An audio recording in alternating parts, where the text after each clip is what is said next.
Hey, how you doing? Hope you all are doing great. As you've seen in the thumbnail, in this video, we're going to see what if Naruto got into harem with Zelda. This is part 9, and before getting into video, I request you to check the author of this fanfic and show some love and support. Name of the story is The Legend of Zelda, Twilight Princess Tremor 230 style by Tremor 230. Do check it. All details in description. And if you want next part of this series, please leave a like, share, and consider subscribe. Let's get into the video. Also check out Patreon for uncensored spicy content. Link in description. The group of young chunin representing Naruto's year group were calmly sitting by the tables outside to taste the calm of one of their rare moments of quiet between missions to drink cold drinks and share stories. You think he is relaxing like us? Kiba asked aloud while looking at the cloudless sky above the group. Who? Sakura asked back. Blondie. Oh, him? Relaxing? Nah. If he stays still too much, he risks exploding. The pink-haired girl answered, laughing. True that. The Inuzuka heir answered, laughing as well. Sure as hell he's not fighting for the sake of the world. Chuji added. We already went through that once. The chances of him having to have another shot at saving the world in a battle for the fate of everything are too slim, especially for somebody with his luck. Sasuke said, nonplussed. New round for everybody. I'll pay. Shino was heard saying to the waitress as he joined the others. Here is our missing member. Where were you? Tintin asked, curious. And what are we partying for? Shikamaru asked as well. Father summoned every aburame available to inform us that a queen has ascended. Shino explained. And this is a good thing? Ino asked. It means that the bugs we use will enter an era of new prosperity. And for the Aburame clan, it means that we will recover most of our ancient techniques up until now unusable, because our bugs were too weak, so to speak. The young man replied. And where is this queen? Hinata asked. Nobody knows. The Aburame elders could only translate our bug's message, saying that somewhere in the world their elders have all been reunited in the queen's hive, thus helping her ascend to the position because of it. We are not supposed to know more. Shino answered with a helpless shrug. I bet you would die to see this queen. Kiba said, smirking. I am not worthy, but yes, my dream is to see the queen. It must be a very elegant specimen. Shino admitted with a wishful sigh. At the same time, Hyrule, Agatha's castle. I'm still going to say that it can't possibly fit in my mouth. Agatha said, unsure, while looking at the cucumber in her hands. BZZ. The golden mayfly on her shoulder answered with an encouraging tone. That Midna is a sorceress. I am sure she uses some dark magic to not dislodge her jaw while deep-throating. The Queen of Bugs, having officially took the mantle as soon as Naruto brought her the last bug missing for her ball, answered huffing. BZZ. BB. The golden ladybug replied. Then Ilia is just a naturally born scarlet woman, if she can do it without using magic. The girl countered, annoyed. We already saw that you dance better than them, that you sing better, cook better, paint/draw better, are more feminine, and have more talent in playing musical instruments. If you are really sure you also want to learn how to fight, being good at night activities too is not a problem. Naruto boy is not so shallow. Shima the Toad, summoning elder, said, simply as she sat on the same table of the girl. I'm not striving to be the best at that too, but I at least want to have a clue about what I am supposed to do. I am saving my first time for my king. But I have to fight against shameless women without a shred of morals. I have to be cautious. Agatha answered, sighing. Crickle, crickle, crickle. Sigh. Maybe Mr. Cricket is right. I am seeing this from the wrong perspective. I need to spend time with him. All this is mere extras. If we'll fall in love, it will be because we are compatible, not because I have no gag reflex. BZZ. Or that I can't do that. You really had to remember me of that little talent of Atsukushi, don't you? The girl said, glaring the golden wasp cloud next to her into silence. You are right. Let's go fetch your king and see how things evolve. Shima admitted, nodding and jumping on the girl's shoulder to be brought out. But I can clearly suck him dry better than those hussies as well. I just do not need to do that to keep him interested in me. Agatha added haughtily. Of course, dear.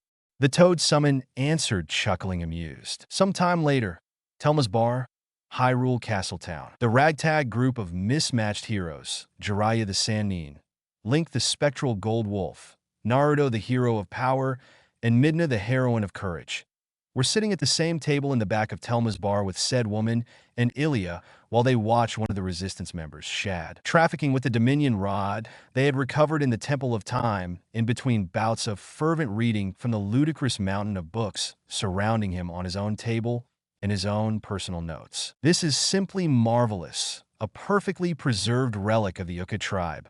These control runes are incredible. The young Hylian muttered in wonder as he studied the rod. Considering that we took it by literally traveling through time, it being perfectly preserved is no surprise. Midna answered shrugging as she happily accepted the pint of beer Naruto passed her before moving to hover next to his head in a sitting position. It only lacks power. Without it, it's just a fancy paperweight. Jiraiya added, sighing tiredly. Don't be like that, Ero Sennin. It is not the end of the world. Naruto said, smirking. If only I could remember the spell needed to recharge it. Uka muttered, sighing in dismay. Have no fear. I am sure Shad will find a solution. Telma answered with a gentle smile. Not with what I have here. Shad answered, humming. What do you mean? I have most of the pieces, but in order for me to complete this puzzle, I'll need to pay a visit to Rinnedu in Kakariko village. The bespectacled Hylian answered while still studying the rod with a magnifying glass. Why Rinnedu? Naruto asked. There is a totem in his basement. I happened to study it not too long ago in my quest of recovering the ancient lore of the Uka tribe. I seem to remember few details inscribed there that could help me, or at the very least, give me an initial clue about where to look for a solution. Without that, I am pretty much shooting arrows in the dark hoping to score a bullseye without seeing the target. The scholar explained, sighing. It's worth a try. We'll accompany you, Jiraiya offered. Oh dear. I cannot possibly accept. You will instead. You are helping us. It's about fair we at least play protection detail. Naruto countered, smirking. Very well then. Considering the impossibility for me to have you do otherwise, I will accept your company in this short trip. Shad conceded with a defeated sigh. In the meantime, then I will go recover my son. I will meet you in Kakariko village. Uku said, moving towards the door. See to not get stuck in a vase. Midna said, smirking. Humph. It happened only once, you mean it? The bird-like thing said, huffing annoyed as she walked out. Better move now. It's getting late. Shad offered, making the group nod and get up from their seats. I will come too. Ajitha said, slamming the pub's door open, launching the Goran bouncer behind it to the ground thanks to the backlash. This is no kid's play, girl. We are not playing babysitter. Midna growled in answer. I have you know that the girl can defend herself. Little Imp Shima answered, making the Twilight girl float back, just a little to not be at striking distance of the tiny toad. Ma! Both Naruto and Jiraiya yelled with wide eyes. Oh hush! I am vouching for her. She is still learning, but I already managed to correct few of the mistake those morons of her teachers did. The Toad Elder answered, waving both off with a haughty gesture of a hand. Teachers? Naruto asked. I am a princess. It goes without saying that I have to protect myself should my knights, or my king, being in no position to help me. Damsels in distress are so out of style nowadays. Ajitha answered, huffing childishly. I can help her if there is the need. Link offered. What are you trying to do, you mangy fleabag? Utsukushi asked with narrowed eyes. Just my duty in helping the hero chosen by the goddesses. Link answered, sticking his nose up in the air. Ajitha. Naruto tried saying, I'll be careful, and my bug friends will help me. But I want to come. I want to help you. The girl said, making the others growl in anger by caressing his cheek. Oi! Ilya roared, marching between the two to gently separate them. What do you want, peasant? Ajitha asked with narrowed eyes. I'm already dealing with two hussies. I do not need a third one, especially if the third is a spoiled bimbo with delusions. She answered, Delusions? I'll show you how deluded is my right hook. The bug princess answered, indignant. Bring it. I will just. Where are they? Ilya was about to say when the last wisps of smoke of a pair of shunshin finally dispersed. They went ahead without me. Damn it. Ajitha yelled with wide eyes. Ah! Ilya laughed in victory. Wait, where is Ashay? Telma asked, curious, as the soldier girl, too, was nowhere to be seen. That bitch. Both Ilya and Ajitha yelled at the same time. Barely few seconds later, entrance of Kakariko village. Having landed in a giant meteor of black particles, Naruto calmly transformed from being a horse-sized nine-tailed fox back into a human to wait for the other passengers of Midna's spell to recollect their wits, and in case of Jiraiya and Link, to finish emptying their stomach. I'm starting to think it has that effect only on people with weak stomachs, Midna wondered aloud as she hovered next to Naruto. I too feel like puking, Miss Midna, but it was still a fascinating spell, that one. Shad answered with his legs, still looking wobbly. It's very disorientating, that is for sure. Ashe added, lightly slapping herself. Sorry if Ero Sennin dragged you along. Naruto offered with an apologetic smile. No need. Should we be attacked, I will defend Shad while you focus on the enemy. At least you'll be free to focus only on who's assaulting us. The girl answered with a tiny smile. Then thank you for the help, Ashe-chan. Naruto answered with a wide smirk. TCH/TCH. While also ignoring Midna and his Biju's acidic scorn. Is it working? Link whispered as he and Jiraiya stood a little farther to the side to watch. Yep, so it seems, but are you sure about this? The harem route is a rare one, it never works. The former spy master asked, worried for his students' well-being. It all depends on who is the boy, and to each member of the harem, they need to be strong-willed enough to not back down from the challenge, but also open-minded enough to accept the thing so to not lose. Link answered, you do know he will kill us if we mess up? Then we will take the full blame for the failure while we valiantly escape for our life. The Golden Wolf answered proud. What are you plotting down there? Midna asked with narrowed eyes. I'm Midna-san. No plotting. Just two friends chatting while we wait for the two lovebirds to stop preening each other. Jiraiya answered with an innocent smile. Ero-sennin. Not everything is flirting, damn it. Naruto grumbled, annoyed and face-palming. It's okay. I am not offended. Don't worry. Ashe replied with an encouraging tone. Shall we go then? Shad asked, amused, making the group move as one towards the empty village. Visitors incoming. Group soon greeted by Taylor's voice that was heard echo in the valley as the kids saw them arrive from an improvised watchtower. Naruto, followed immediately after by Colin and Beth running towards them to greet the blonde. Oh, there is him as well. Beth also said in distaste once seeing Jiraiya. Hey, I am part of the group now. I thought Telmaheim alerted you. The Sannin answered, scandalized. We still don't trust you. Both kids answered with crossed arms, making him face fault. But I am the valiant Jiraiya, hero of kids and women, he said with a shocked whine. Naruto is cooler. Beth answered, looking away. It's okay, my friend. You'll have your occasion to redeem your name. Link offered while patting the man's knee with a paw and showing him a gentle, reassuring smile. Jokes aside, we need to talk to Rinnedu. Is he home? Naruto asked. Rinnedu? Yeah, he's at his place. He was talking with the Goron chief when we heard Talo saying you were arriving. Colin answered. Can we then ask Mr. Rinnedu for help? It will only take 5 minutes. Link asked. Don't worry. Knowing Naruto, it's probably something important, so I bet they won't mind taking a pause to help you. Thank you, Beth. So, do you want to come with us? The blonde hero asked with a happy smile. Of course. A short walk later, Renato's home. Most of the tunnels are still unusable after the incident, but the upper layer is still in a good enough condition to be mined. If we get people to return, it shouldn't take long to return Kakariko village to normal. The Goron elder said, sighing. I still can't believe I did that. I made the same error of a kid. Darbus growled in shame. Cheer up, father. It could have gone worse. At least now you're back to normal. Gormanet answered with a small smile. It will take time for people to return. The great majority has escaped as soon as the first monster appeared. So while tragic, the number of victims of that Twilight Veil were way less than what would have happened had this tragedy befell on us without previous signs. Rinnedu answered. Then we'll use that time to fix the less damaged tunnels, so mining can at least restart. The elder answered, nodding. Knock, knock, Komin. Rinnedu called out in answer to the gentle knocking. Hello? Can I come in? Naruto asked, peeking inside the room. Naruto. Of course you can. Komin. The village shaman replied with a welcoming smile. Thank you. Sorry if I'm interrupting your meeting.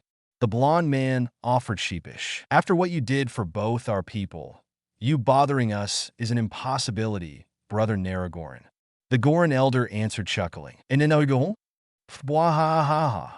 At the mere mentioning of her vessel's new title, Utsukushi simply melted into wild guffaws and snorts, making the poor ex-shinobi blush. It's you name as honorary Goron. I think it's cute. Monet said with a shy smile. Waha, bitch. The vixen replied, dropping the laugh instantaneously to glare at the tiny girl in pure hatred. How are you, Darbus? Naruto, by now having mastered the art of ignoring Midna and Utsu's blaring jealousy tantrums, asked worried. My pride certainly hurts more than my body. No offense, but being helped by a squishy, tiny human is kind of a sore spot for me. Nothing personal. The giant Gorin answered, huffing. We wanted to spare him this, since we know he tends to overreact when it comes to his pride, for all his strength and wisdom. He is still the drama queen he was when he was just a brat. Dad! Darbus yelled with wide eyes. Oh, spare me the whining. I had to take back the mantle of chief because you had to poke the relic our tribe has been guarding for generations while ignoring the giant do not touch signs hanging all around it. At least be happy we were lucky enough for a monster to pass by and offer his help. The old Gorin answered, glaring at Darbus. Hey! Naruto, Midna, and Monet yelled as one in answer to that statement. He is not a monster, Grandpa. The small girl said, huffing. I mean it as with monstrous strength. Sure as there is lava in a volcano, he is not your typical human. The elder answered, and it is a blessing he is not. What do you need, my friend? Rinnedu finally asked. Nothing much. I have brought a friend that needs to study that totem you have in your basement. He answered. Oh, that's it? I can't see why then you fear to be a bother. Feel free to do as if this was your home. I don't mind. Rinnedu answered, chuckling friendly. Thank you. Komin? Shad. It's all okay.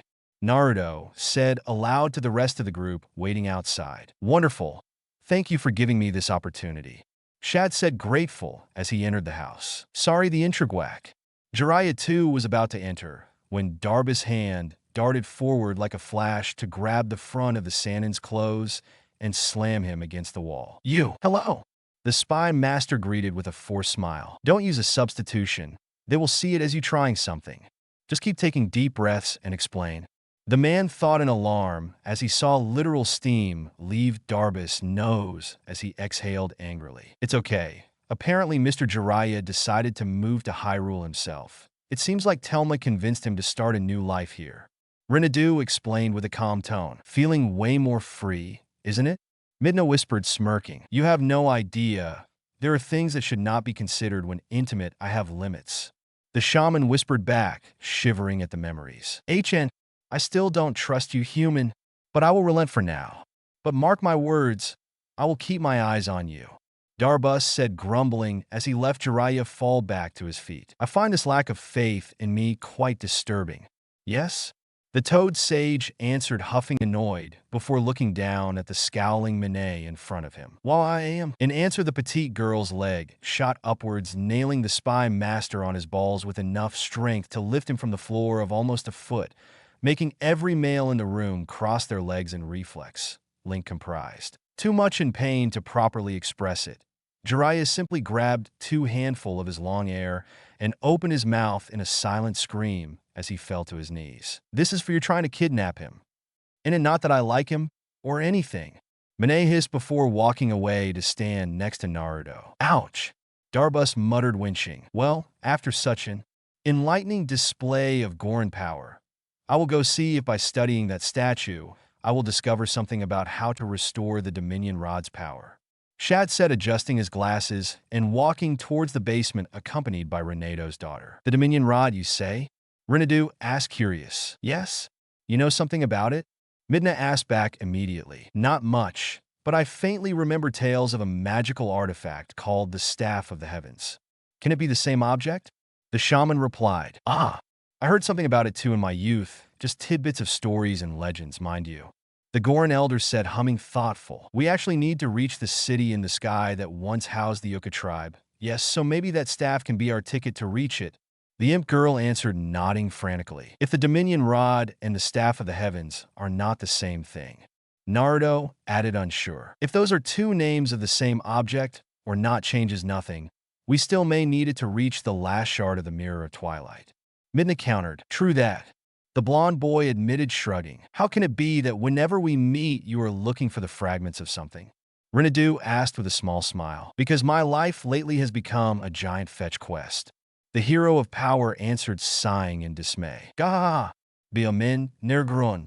Real men do not fear those things, but face them with their heads held high. Darbus said with a thundering laugh, sounding too similar to a bunch of boulders getting smashed together. Aye, aye. Any indication you can give us to find the staff, then? Or to meet somebody that knows about it? Jiraiya asked once finally recomposed himself from his moment of agony. Ancient. Well, most of the stories center around a small hidden village that housed a clan that had always protected the Hylian royal family, but now all that remains is just a forgotten place plagued by evil. And for the life of me, I can't remember where it was. The Goron elder answered, scrunching his nose deep in thought before sighing ashamed at his lapse in memory. I remember those stories too, but it is almost certain they then dwindled down to almost disappear in the prolonged wars. We would be extremely lucky if even one descendant of that clan is still around, and then hope to meet them around Hyrule if they left their village. Rinnedu added, he too with his eyes shut tight, while thinking hard. You can't remember where they lived? At all? Naruto asked hopeful. Nothing whatsoever, it was so long ago. Faye, going senile already? Darbus asked smirking. Shut up. The elder replied, kicking him on the shin, making the taller Goron howl in pain and jump around the room, making the whole structure tremble heavily under his heavy weight. Please try to not make all this noise. It makes hard to focus. Shad asked gently as he resurfaced from the basement while clutching in his hands a small statuette with a big eye-like decoration adorned by 3 spikes over it on its top. Hey, where did you take that? The elder asked with wide eyes once recognized the small object. Ah, I can answer that. Some time ago, I happened to find a tunnel of your minds not too far away from here that had been closed by a cave-in. That small statuette was in the hands of a bokoblin that had been half crushed by the falling rocks. I thought the small creature simply stole that thing from somebody only to end up squished under those rocks while hiding in the tunnel, but nobody ever came reclaiming it. Rinnedu answered, That's IT. I remember now. What? Jiraiya asked. I remembered where that village is. There is a path to the Lanariu province on the far side of the Bridge of Eldin. If you find that tunnel, you'll reach that village. The Goron elder answered, God bless Deus ex machina. I'm almost glad it was probably divine help that helped him remember. Utsukushi said, sighing in relief. But there is the chance that it will be deserted by now. Last thing I heard was that nobody ever found that village. Rinnedu added worried. We used to live in a hidden village. Chances are they are fine and just know how to stay hidden. Jiraiya answered with a reassuring tone. Just in case the place is indeed deserted, try to look for books or tablets and similar relics. I may still be able to obtain something from it. In the meantime, I will return to the statue in the basement. You take the small one, just in case you need a proof of being friendly, Shad said, giving the small statuette to Naruto before returning downstairs. Well, at least we have a starting point. We'll check this village just in case this rod of the heavens is yet another gadget we'll need to continue this quest of ours, or simply the instructions to fix the Dominion rod. Minna said, huffing. Have no fear. Your friend Shad will be safe here with us. Rinnedu said with a reassuring smile. Thank you, Rinnedu. Naruto answered, shaking the man's hand. You should find that path in a hidden alcove behind the Bridge of Eldin, remember. The Goron elder repeated. Very well. Let's go. We have no time to waste. Ashe prompted, marching towards the door. We have no time to waste. Midna said, parodying the girl's voice. Good Lord, give me strength. Naruto muttered, rolling his eyes in despair. A short burst of teleportation later. Lanariu Province. Eldin Bridge. Okay, here we are. Let's look for this secret path. Jiraiya, miraculously starting to get used to the magical travel, said, studying the area with narrowed eyes. The compass still spins around madly. And I can't see paths from here. Lots of caves thought. We may have to check each one for the right entrance. Naruto confirmed once scanned the faraway walls with the zooming powers of the hawk mask he was wearing. Oh joy! Utsukushi mained in despair. Of course they had to hide their position with magic too. Yeah, I'm not very happy of this. Midna conceded with dropped shoulders. Several hours later, it was almost midnight, with the darkness of night casting eerie shadows all around the group as they slowly checked the various caves in search for the right entrance for the hidden village, coming up empty-handed time and time again, finding only dead ends and sleeping animals shocked to see humans barge in their nests. Any success? Naruto asked, glaring the growling wolf he found in his cave into submissive silence. No, only bats in mine. Ashay answered, jumping away to let dozens of bats fly away into the night. No, just to bear in mind. Jiraiya added, dusting his fist after knocking said animal unconscious with a giant lump already forming on its forehead. Nothing. We too are empty-handed, Link said as he and Midna came out from their own cave, shaking their heads. Damn it. Fishan? Any idea what to do? Naruto asked once unsheathed the Master Sword. I can make an assumption based on the conformation of the area and the most probable cave hiding the path we need, Master. But I can't promise anything more than a 24% chance of success. The sword spirit answered, coming out from the weapon to address the blonde. Well, beats going blindly. Jiraiya admitted, shrugging. Thank you, Fai-chan. Would you do this for me then? Naruto asked with a gentle smile. Of course, Master. Fi answered, nodding as she flew few feet high to slowly look around for a few minutes, and then returning to ground level. I should have found a good candidate. Please follow me, Master, she said with an elegant curtsy. Thank you, Fai-chan. Please show us. Naruto answered with a proud expression. Immediately, the spirit said, sounding clearly pleased for her success in helping her master. Okay, she can be useful. I admit that.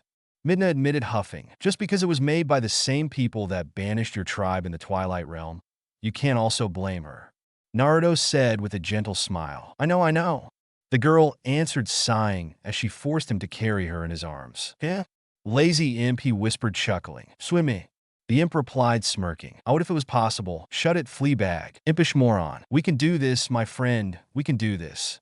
Believe in the harem ending. Link muttered. I believe. Jiraiya answered, straightening his back and nodding. A short walk later, and the small group saw Fi rapidly climb a short ramp of smooth rock, very well hidden in the natural rock formations of the area around it, leading to a long and dark cave stretching to the point the end could not be seen. Here we are, Master. This is the most probable location for the entrance to the hidden village. The spirit reported dutifully. Thank you, Fai-chan. You are the greatest. Naruto answered with a wide, grateful smile. I live to serve, Master. The final sparks of the evil sealed in the Master Sword has finally dissipated. Thus I am now free to fully serve you and your dynasty. I hope to be able to be of use.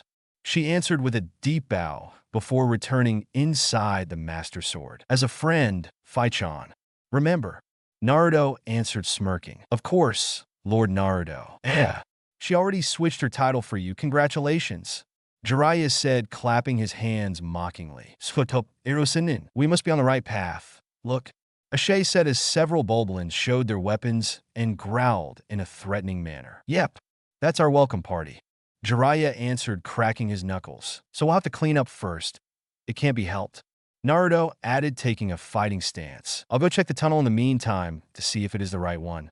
Link offered, calmly walking towards the entrance. Have fun. Midna answered, waving at him. I'll take the 6 on the right. Naruto said cheerfully as he dashed forward in a mad dash to grab the face of the first Boblin. Gru? The green-skinned creature groaned in disbelief. When you challenge somebody, always be sure you can back up your threats, team. The blonde said, using his hold on the Boblin face to spin it around, hitting its companions like a flail, launching them away. Well said. Oh, hurrah! The toad Sennin said, moving his hair, turned it to a mass of sharp needles by his chakra, to grab another Boblin in a tight hold to slam it on the ground in a chorus of breaking bones. Impressive. Ashay commented as her sword went parried by her own foe, pushing the creature back a bit for her to pierce in the chest. Thank you, Ashay-chan. Naruto answered, smirking as he gave a Boblin the German suplex treatment, burying it in a small crater. Stop adding that chan suffix. It is not the right one. Midna huffed, annoyed as her magic created the paralyzing zone around her to block the Boblins around her completely for her blonde companion to freely give the finishing blow. Bar the last one, she preferred to send flying with an uppercut of her hair-made giant hand. Why you keep being so jealous?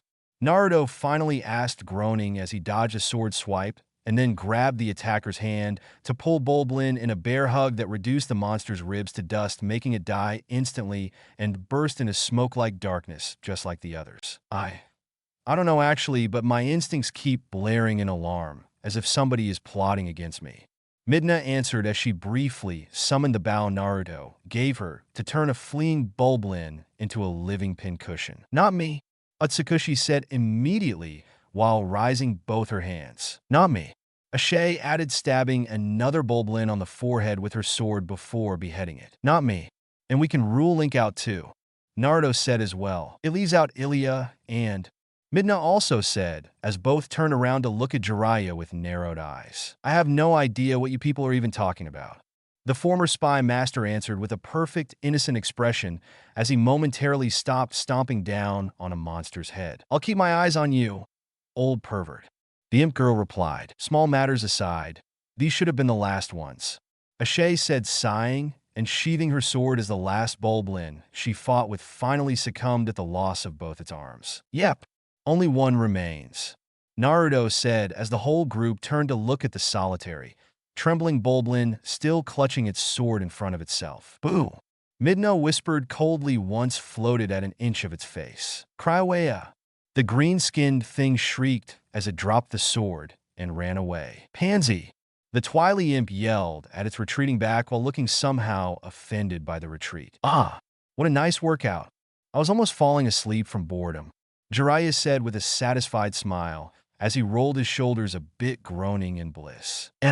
Sorry to ruin your moment of celebration, but I bring bad news. It seems like part of the tunnel caved in, blocking the path, Link said, worried as he came out from the tunnel. What? Naruto said with wide eyes as they scampered to the Golden Wolf to see for themselves. This doesn't bode well, Ashe admitted as the light of the hero shade's fur lighted up the cave to show the faraway wall of rocks closing the path. Seems kind of recent though, but if they still have not fixed it, I feel a bit worried about the village being actually occupied, Jiraiya answered in dread. Do you think using your Rasengan to blow up the rocks would be too much stress for the tunnel? Midna asked with a thoughtful expression. Maybe if I do it gently, I can try drill a hole in there instead of making it explode, the blonde hero answered, unsure. Do it slowly. We cannot be too greedy and cause a new cave-in, the toad, Sanine answered. Okay. Half an hour of careful drilling later, what the group found once finally reached the end of the tunnel was a village resembling a town out of a spaghetti western.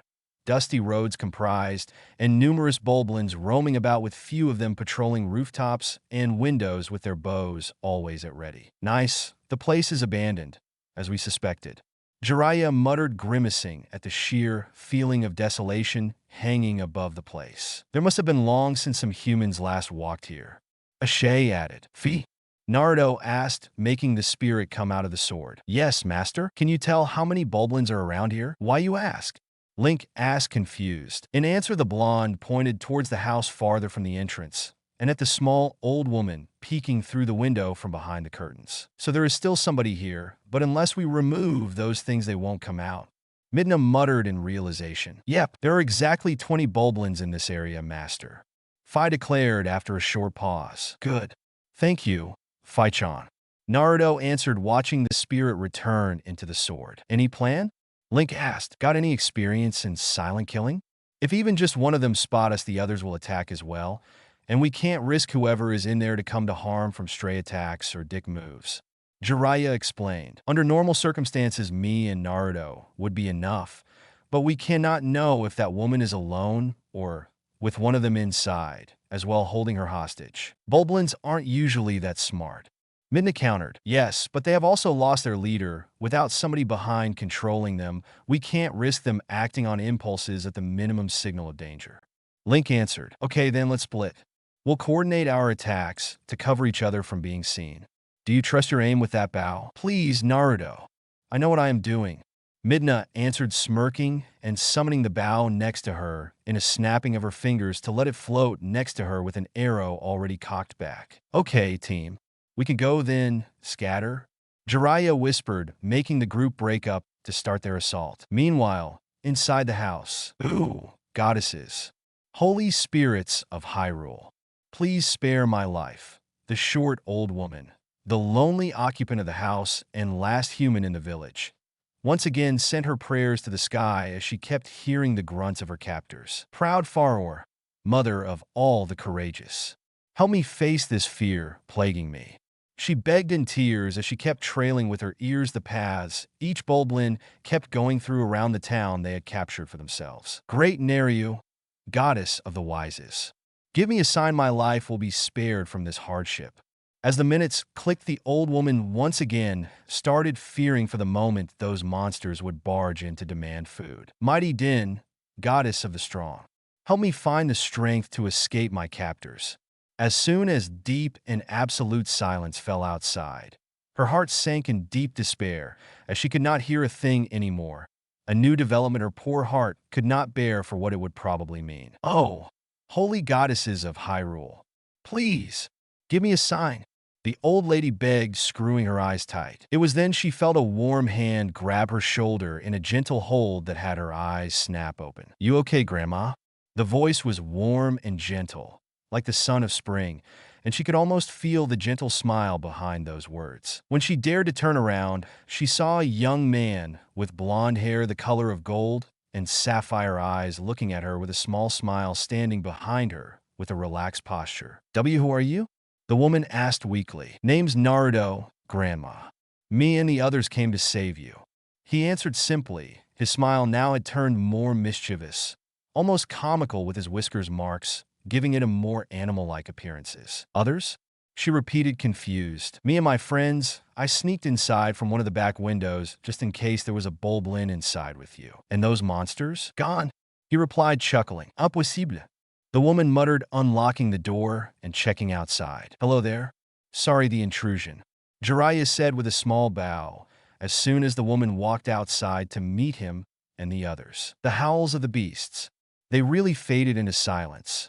She muttered in disbelief. You are safe now, Naruto said as he too walked outside. You?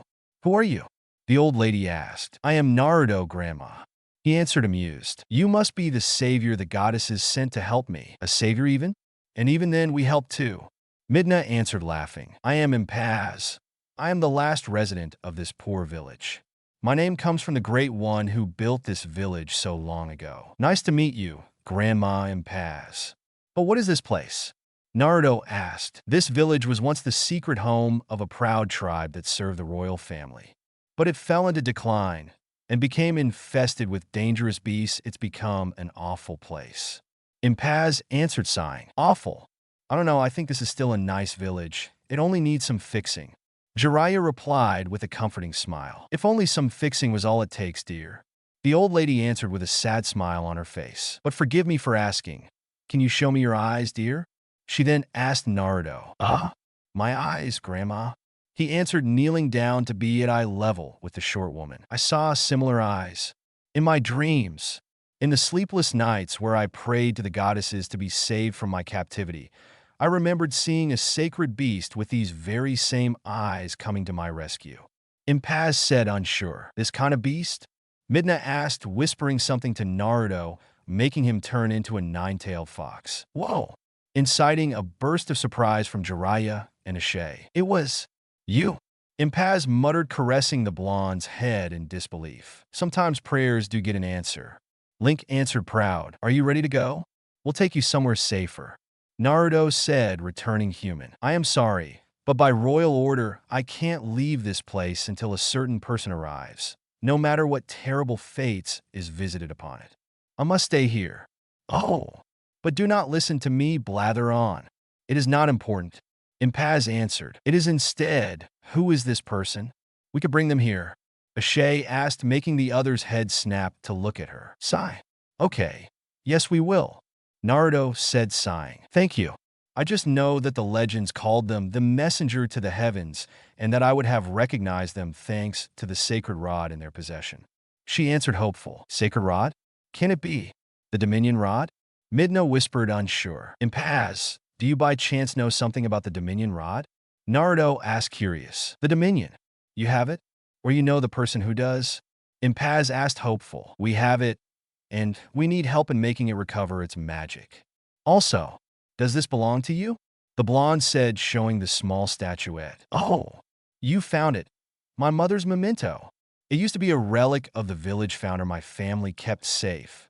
Then please, show me the Dominion rod, hero chosen by the goddesses.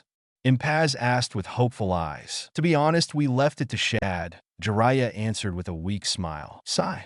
Somebody should go fetch it. Utsukushi said, huffing. Can I ask you to go take it, dear?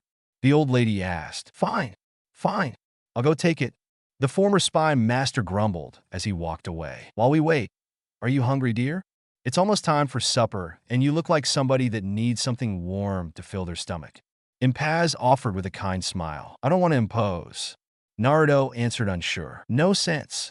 You are so thin. You should eat more. Come inside, and this old missy will fix you good. Impaz answered nonplussed as she dragged him inside. Me too. Me too. Midna said, floating shamelessly inside. I will join you too if you don't mind. Ashe added, joining in herself. There is enough space, have no fear. The doggy can come too. I am a wolf, actually, but I gladly accept the invitation. Link answered grateful. Few minutes later, you assholes didn't wait for me, why? Jiraiya asked, looking extremely offended as Impaz opened the door to let him in. Mind your language, boy. Impaz barked, spanking him with a wooden ladle in her hand. Sorry, Grandma. The toad sage muttered with a chastised tone. You got it? Ashe asked, curious. Aye, aye. Here it is. Jiraiya answered, showing the woman the Dominion rod. It's really the sacred rod? Can it be? Can it be that you are the messengers to the heavens? The old lady asked the group with wonders shining in her eyes. We have a sacred mission to save Hyrule, Lady Impaz. That is true. But my friends here are even too much humble, no matter if the goddesses were the ones calling them here. Link answered proudly. A bit too old-fashioned, Link. Naruto added, amused. Gee, do not talk with your mouth full. What an overgrown baby. Midna commented, huffing, and yet smirking, amused, as she levitated a napkin to clean his cheek while ignoring his outraged hey whine. Among the legends of my clan, there is a story from the time when Ukas still maintained contact with the royal family. Impaz explained. Like, direct contact? Naruto asked. Yes, it said that a mysterious rod was handed down from the people of the sky, and it was called the Dominion Rod. This sacred artifact was only to be carried by the messenger to the heavens when the royal family needed to communicate with the Uka. And you are a descendant of those messengers? Midna asked. No, my family has another duty. From generation to generation, my ancestors have guarded the book that, by royal decree, was to be given to the messenger to the heavens. Impaz answered, shaking her head. A book? This book. Please take it. Impaz said, moving aside a hidden panel in the wall to retrieve an ancient-looking tome and handling it to Naruto. Thank you, Impaz. The blonde said, grateful, and opening it only to grow unsure. What language is that? Midna asked, confused. That is ancient sky language, master. Unfortunately, several words are lacking letters because of its old age, making translation impossible. Phi answered promptly. By the heavens, the sacred sword, and its spirit still lives. You truly are the goddess's champion, then. Impaz proclaimed, shocked. I'm not a hero. The blond young man muttered, blushing, and making Jiraiya snort, amused. To me you are, young man. Had you others not come here, I don't know what would have become of me. The old lady answered, smiling gently. Does this mean that you are finally free to leave? Jiraiya asked. You passed your knowledge on to us. Technically your duty is complete, and you are no longer bound to remain here. Link added, nodding. I am aware of this, but this village is my home, and here is where I will stay. If those monsters could find this place, it was from my own foolishness of chasing one of the former villagers after he stole that statuette, letting those creatures know of the cave's existence. I almost betrayed my duty and caused this land to be captured by those monsters. No, I am staying. Here is where I lived all my life, and here is where I will have my final rest. You others just go on and take care of yourselves. I will be fine. The woman answered. Then we will pay you visit whenever we can, Grandma. Naruto said immediately. I would love that. Thank you. But now you must go. Your mission for the goddesses is still far from being over. Impaz answered, grateful, as she watched the group leave. Goodbye, Impaz. Thank you for the hospitality. Midna said before the group finally left. That boy. Had my nephew still been alive, he would have been his age exactly. Impaz muttered, watching the group disappear down the tunnel. Same bad luck with women too. I can still smell the rivalry coming from those girls even from here. Poor boy, she then said, shaking her head and returning home. The next day, Kakariko Village. abandoned house. It was very early in the morning when the group left one of the abandoned houses Rinadu had left them used to rest. They had decided to wake up early to see if Shad had any news about the statue in the man's basement, and if he managed to fix the book Paz gave them. Ah, good morning. I'm glad to see I'm not the only early riser around here. The village shaman greeted them with a gentle smile as he was sitting right outside his home, sipping tea from a heavily decorated cup. Ah, speak for yourselves. I could have gone with a couple extra hours. Midna answered, yawning loudly. Zizi, Utsukushi from the seal, snored just a tad louder in her way to give her blessing to the answer. Too lazy for your own good. Ashe, she instead, looking to be quite fine about the thing, answered unimpressed. Stuff it. The twily imp answered bitterly. Hello to you too, Rinadu. How's Shad? Has he rested? Does he have any news? Naruto asked. That young man has not slept a minute. Apparently that statue and the book have captivated him quite badly. Rinadu answered, chuckling. Typical Shad. Ashe was heard sigh in defeat. To be honest, I do not know anything about the statue down below the sanctuary myself. You see, it was already there when I became the shaman here. So I unfortunately had not much to help your friend with. It's okay, Mr. Rinadu. There is no need to apologize. Jiraiya answered. Oh.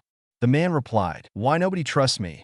The former spy master muttered, whining with big fat tears already wetting his eyes. Can we go see him? Maybe he has some news. Midna asked, bored. Of course, the path is open already. Be my guest.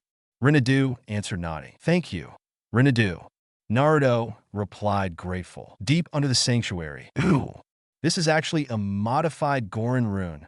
Or maybe it's the Gorin ones that are a modification of this design.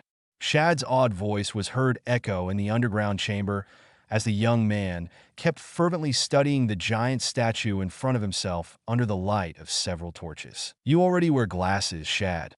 If you keep reading under this light, your eyes will get worse. Ashe said, grumbling. Oh, hi. Good morning.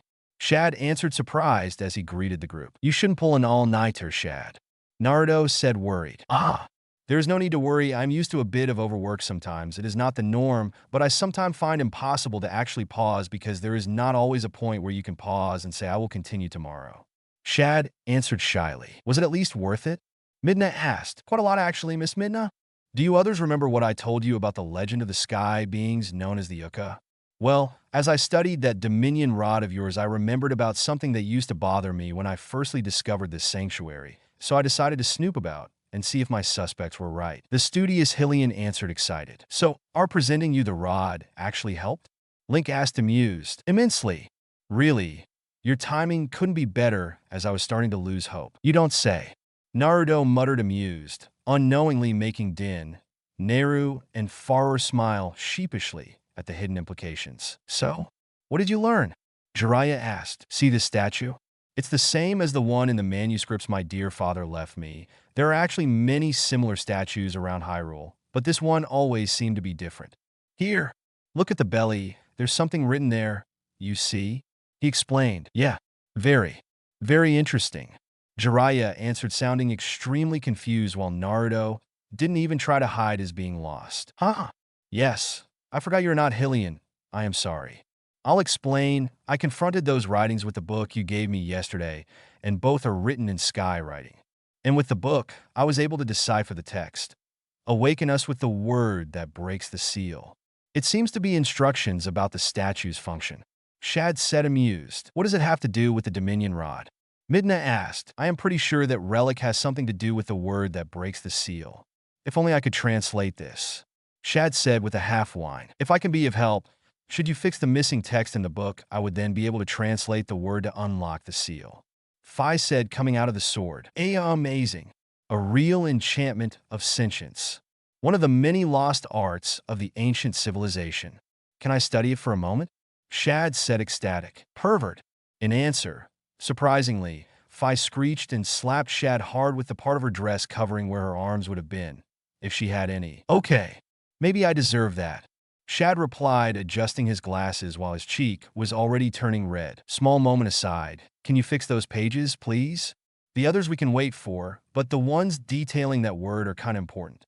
Naruto asked gently. Nothing too difficult. Let's see. This should be an adjective. Maybe a pronoun. Alliteration. Commas, period, and subject. Consonants? Probably. The studious man muttered as he used both other pages and the statue's writing to try and fix the book. Sorry about the examine thing, Miss Phi. UNF, was it bad? Naruto asked. To study an enchantment, you have to partly unravel the matrix to see how it's done. Midna answered. So, he pretty much asked if he could see under her dress. Ooh. The blonde gasped in realization. Again, I am sorry it was uncalled for.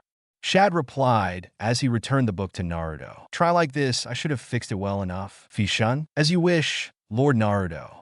The sword spirit answered, reading the book from above his shoulder before walking to stand in front of the statue. By the words of the goddesses, I command thee to awake and obey my binding. Step aside. Disculpe, no entiendo? Jiraiya said, unsure. That was Sky Tongue. Shad explained in wonder. So? Naruto asked as nothing happened. Nothing happened. Shad muttered, sighing. Faulty translation? Midna added. No, this was translated properly. I can confirm this. The best guess is that this is not the statue we are supposed to use the password on, Master Naruto. Phi supplied before returning into the sword. I am sorry, my friends, but I have to thank you all the same. Thanks to this, I am one step closer to solving this puzzle. Please take the book with you. I will simply copy down what we need and continue my studies. Shad said, depressed, once given the book to Jiraiya. You helped us a lot, Shad. We will use the fixings you did to further go though our mission, so we should thank you for the help. Link answered gently. Very well, in the meantime, I will try this on the other statues around Hyrule. By now, I'm memorized where they are with my constant studying them. This small map has them marked down, in case you need to talk to me. The young man answered, giving a small folded map of Hyrule to Naruto. I will make sure he won't hurt himself by accompanying him, Naruto. It was nice to travel with you. Ashe said, unsure. Thank you for the help, Ashe-chan. It was nice for me too. Naruto replied, grinning wide as he hugged her. Oi, oi, oi. Bara diagonal, oi, oi. Both Midna and Utsukushi growled in chorus at the thing. Now go and be safe. The blonde wished with a wide smile. You can do it. Jiraiya mouthed to her as he watched her and Shad walk away. I know. She answered in the same fashion. Once outside Renato's home, I didn't know you actually were one for romance. Shad said, curious as the two kept walking. Did I ever show you how fast I can cut off a man's genitalia with my sword? She replied with a very red face. For some reason, that is a piece of knowledge I am not interested in. He answered simply, albeit with crossed legs. You bet. Oi. Egghead. Bit. Sword girl. Come back inside. The spell worked. Midna yelled, momentarily peeking outside. Really? Shad answered, amazed as he hurried back. I heard what you were about to say. Ashe said with narrowed eyes. Blee. The Twily imp answered, sticking out her tongue and slamming the door closed. TCH. Back in the sanctuary. It worked? The studious Hylian asked immediately as he rushed towards the group. It is possible that the spell was about enchanting the Dominion Rod with the command itself. Phi's voice came in answer from the sword. In short, the writing in the book imbued the staff with magic. Midna supplied. And what magic would that be? Ashe asked, moving statues around. Jiraiya answered, smirking. Moving as if alive? Yes? Naruto answered, suspicious. Because there is only one word that was missing completely from the book, but I am sure it was erased on purpose with each character hidden in those very same statues that are the twins of this one. Probably they did this just in case the book ended in the wrong hands. We'll need to find all of them if we want to unlock the real secret and the path to the city in the heavens. Shad answered. If each quest? Naruto asked with watering eyes. How many? Jiraiya asked in dread. 2. 3? Midna added, paling considerably. Actually, I believe it will take 6 to complete the riddle that will take you to the heavens. Shad answered. I am sorry, my friend. Renadu said, grabbing the blonde's shoulder in a firm, sympathetic grip. Several thousand kilometers away, elemental countries. Konoha, Naruto-kun. Where are you? Rock Lee said, sighing as he looked at the sky. I am sure he is okay, Lee. He is not one to despair in the face of any challenge. Niji Hyuga tried, saying with a reassuring tone. No. The scream that washed over every corner of the whole elemental countries contained so much grief and sorrow that in several areas heavy downpours of rain started plaguing the land. Okay, maybe there are some challenges he too may be a bit against. The Hyga prodigy, now sporting frizzled hair from the wind backlash caused by the scream, said unsure. 2 days later, Hyrule, sanctuary under Renato's home. I can't take this anymore. Naruto muttered, sniffling. Be strong, Naruto. We will survive this mess, and then nobody will stop us from retiring from the hero business. Jiraiya answered, hugging his former student tightly. Now I can finally complete those words. Let's see. This character here. And this. There. Shad, completely ignoring the two, mused loudly as he worked on the sky book. I did it. Now this should work. Let me try. I should have also learned how to pronounce it. The young Hylian man added barely a minute later before moving to face the statue. Unlock this damn seal and let us pass, please.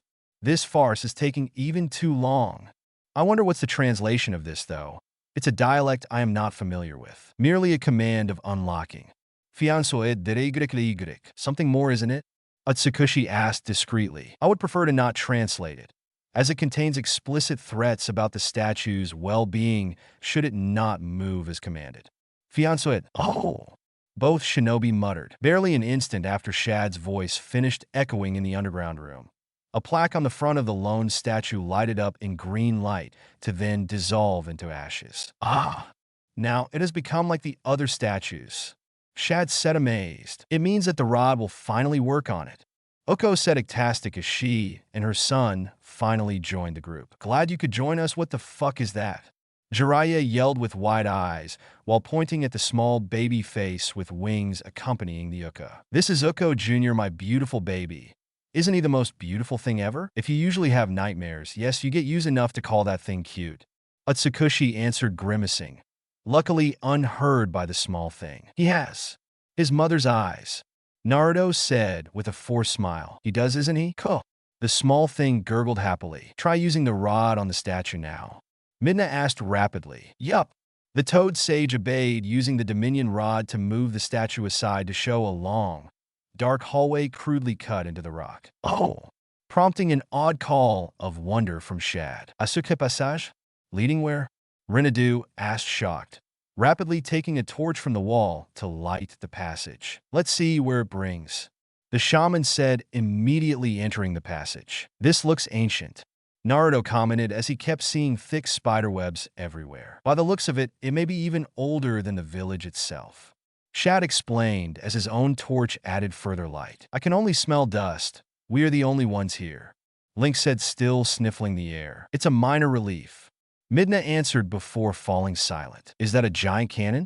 Naruto asked faintly as he saw a massive cannon-like contraption resting in the middle of the ample room they found at the end of the tunnel. I wonder how they brought it here, Jiraiya asked as he watched the several inches high layer of dust on the half-broken thing. It looks like it can be easily disassembled for transportation, but unless we find the original blueprints, it will take somebody exceptionally good with machinery to fix it. Rinnedu answered. This is the sky cannon. It's real. My father's notes were not mere hypotheses then, Shad said with teary eyes. But you said the city had been lost for centuries. If so, how can this take you to the city in the sky then? Ashe asked, confused. Maybe it was created to automatically aim for it?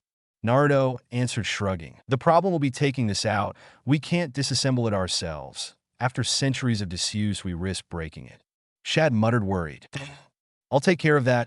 Have no fear, Midna said, looking at her nails. How? Ashe asked. You sure, Midna? Naruto added. He is already in this mess. May as well. The imp girl replied, floating to the cannon. But where to take it? Lake Hylia. Who talked? Both Shad and Ashe gasped, looking around. Why, Furball? Midna asked. That buffoon dressed like a clown. His main attraction is a giant cannon he modified to shoot us in the Arbiter's ground. Of all the strange people we have met since we arrived, he is the closest thing to an expert in cannons we have. Atsukushi explained. TCH, I'm surprised you of all people came up with this. Whatever, get ready as I am moving us and the cannon in a single trip, so it's going to be extra shaky for you others lacking twily magic inside. Midna said, huffing as a short burst of magic left her hair-made giant hand to cover the cannon in cracking energy. Oh, God, please no. I was just starting getting used to it, Jiraiya begged, whining. Too late. Here we go, she answered, giving Naruto barely enough time to turn into a fox before everyone in the cave plus cannon flied away on the notes of the KYYH. shrilly scream of Jiraiya and Link. That looked to be quite unpleasant. Rinnedu muttered, watching the now empty room. Well, I wanted to add a new storage room to my home. I guess I now have one. The shaman said, shrugging and walking back to the surface. Barely few seconds later, Lake Hylia. Yewa? So bored. Fire yawned in boredom as he watched the cloudless sky while waiting for customers for his ride. Wish something would happen once in a while. It gets dull here if I have nothing to do. In that exact moment, a tear opened in the sky, letting the sky cannon land with a heavy wham that lifted an immense cloud of dust and shaking the whole area. Now, that is something unusual. The clown admitted with wide eyes, as he also saw several people fall from the sky. Naruto, though, turned from fox to human mid-fall to land on his feet, cracking the ground deeply, so to grab the falling Ashe in his arms, just like Jiraiya did with Shad. Midna, though, was evidently not happy about it, making the blonde hurry to put the sword woman down. And Link landed just fine, thank you. It's the upside of being a spirit. The wolf replied smugly. Oi, buddy. The herd fire call out as he calmly joined them. Would you look at that? We were actually looking for you. Midna said, amused. You bet. What happened? You got so hooked on fantastication that you tried to build your own cannon? The man asked, laughing. More or less. This is a small thing we found cleaning a friend's basement. You think you can fix it? Naruto asked, fainting, being sheepish about the answer. Well, I could tell this used to be a damn fine rig. A bit retro for my taste, though. Can you fix it, though? Jiraiya asked faintly. Yeah, okay. Ma? You others look kind of green on the face. We were just trying to not show what we had for breakfast, Mr. Fire. Shad answered, still looking shaken. Blee. Then if you can't stomach some fantastication, I suggest you to not try another fly like you did now. About the cannon, I suppose I might be able to fix it for you. Maybe. Fire answered, grinning. How much, you greedy bastard? Naruto asked, grumbling, annoyed. 300 rupees. In advance. He answered with an insufferable smirk. Just because I don't know other experts in cannons. The blonde answered, handing him the money. Thank you. I will start immediately. Fire, now looking very happy, said, snatching the money away. I hope you choke on them. Atsukushi muttered angrily. How long will it take to fix the cannon? Shad asked. Bah. A week, more or less. I think. Depends if I find compatible spare parts. This thing is ancient with capital A. They do not make cannons like this anymore. Fire answered. Luckily, I have camping equipment with me. Jiraiya said, sighing in defeat. We will camp here? Naruto asked, just in case the idiot tries to slack off. Ooh. 10 days later, at the dawn of the 10th day, Fire finally walked away from the cannon while drying the sweat from his forehead to show a completely fixed cannon standing on bird-like feet. Done. Sorry for the extra 3 days, but it kept limping and I couldn't fix it until I changed a couple screws. It would have offset the aim. The clown-dressed man explained proudly. I'm honestly amazed you managed to fix it in this short time. Naruto answered in wonder. If you know what you were doing, buddy, it doesn't take long, especially if every part was still good to go and just needed some cleaning or hammering to return to the proper shape. All working as it should, I think. You think?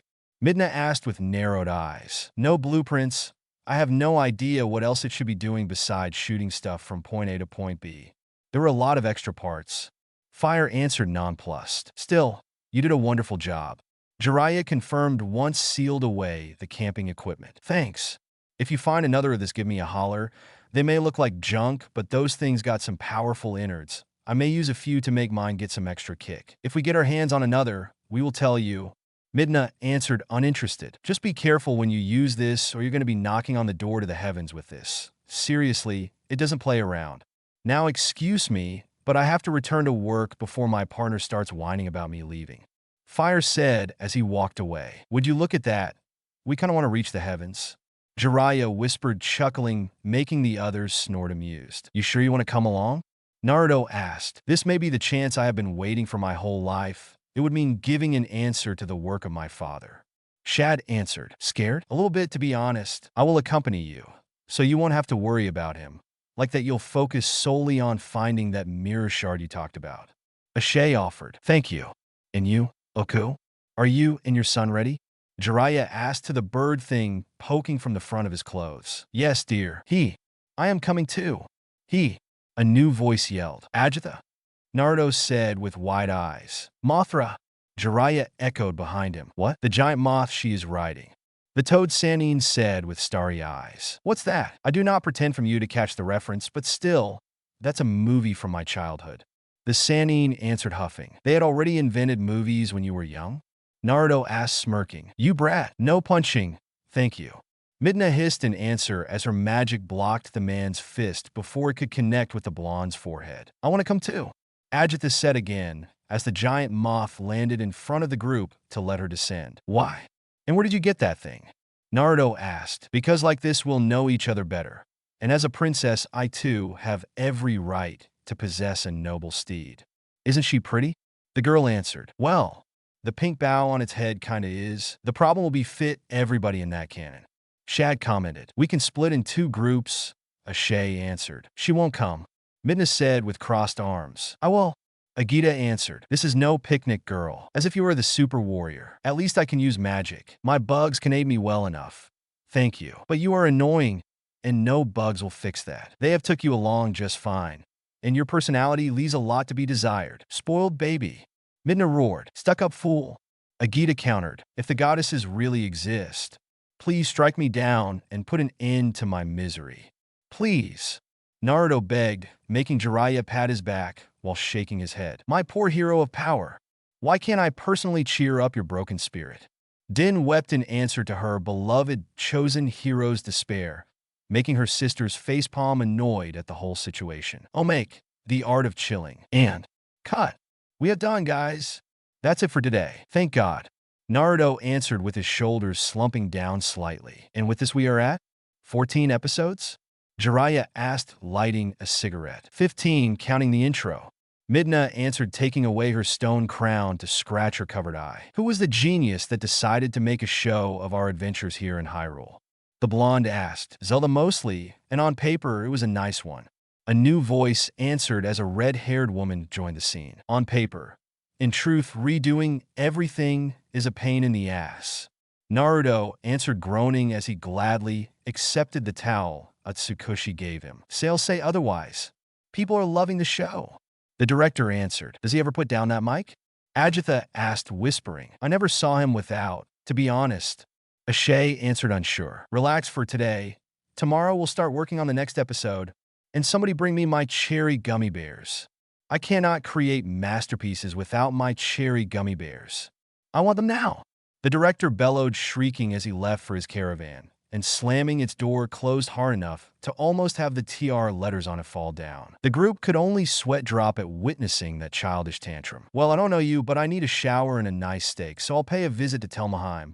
Now that we have done, her pub should be open for real. Tata, Jiraiya said, stretching and walking away with a spring in his steps. Sigh. I'll go see if the royal guards need something. You coming, Shad? Ashay added. May as well. It has been very tiring already today. Want a lift?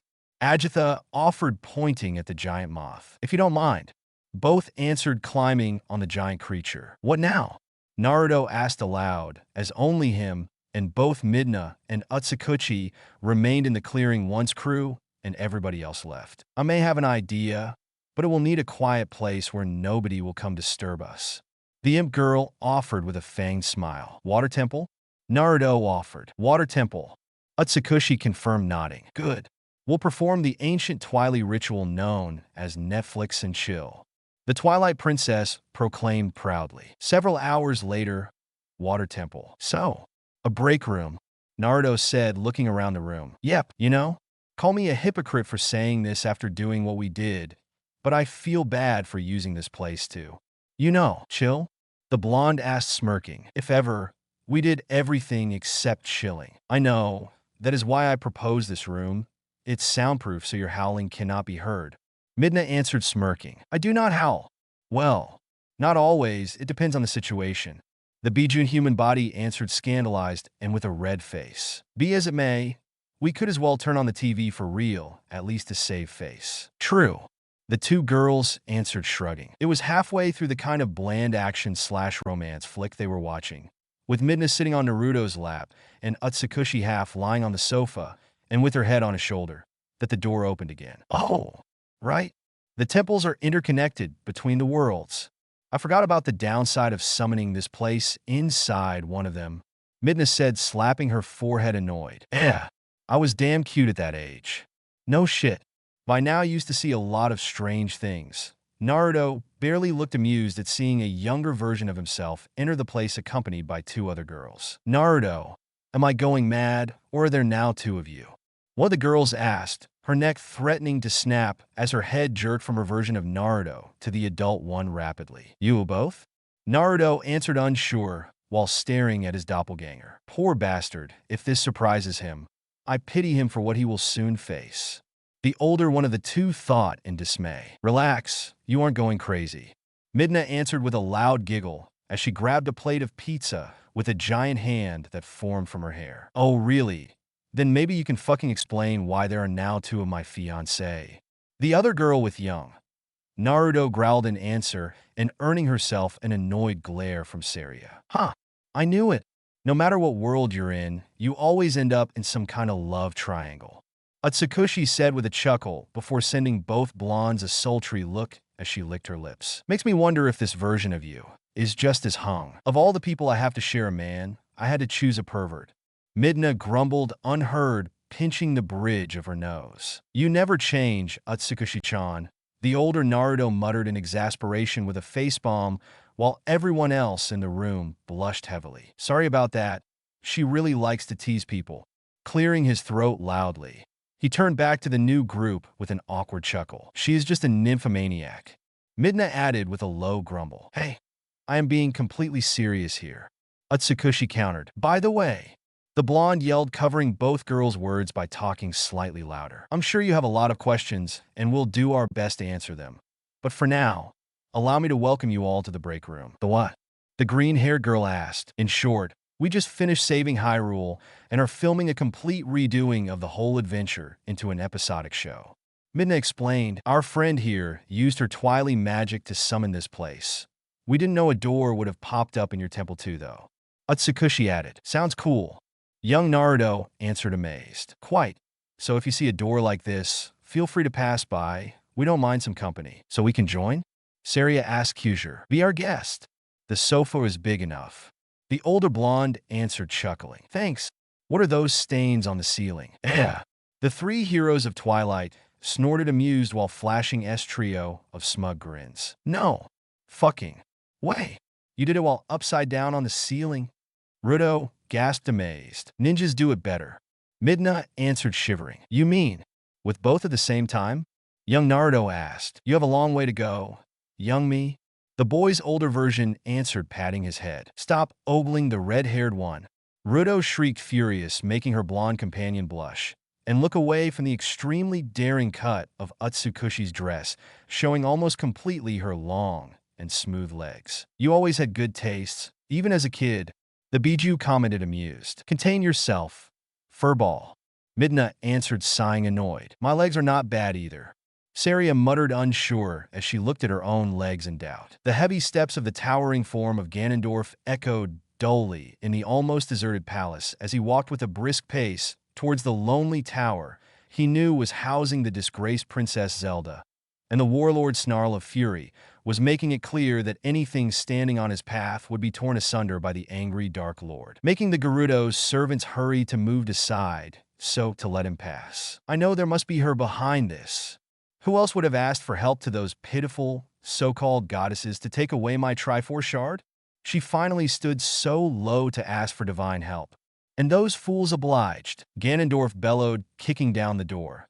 And even while lacking the Triforce of power, his kick made the solid wood of the thing explode into tiny splinters, no matter the fact that the whole thing had been reinforced with iron. Get over here, woman! The Gerudo roared as he marched inside to find an empty room in front of himself. Thing that made his frown grow deeper to the point of twisting his face in a mask of fury similar to the one of a deranged beast. You can't hide from me, Zelda. Show your face, he said, growling as he grabbed her simple bed and threw it with ease against the opposite wall, destroying it into small pieces. Honestly, I have no time for your little games. I will take back what you others took from me, with the interests, and as soon as your chosen hero comes here with MY Triforce Shard, I will recover it.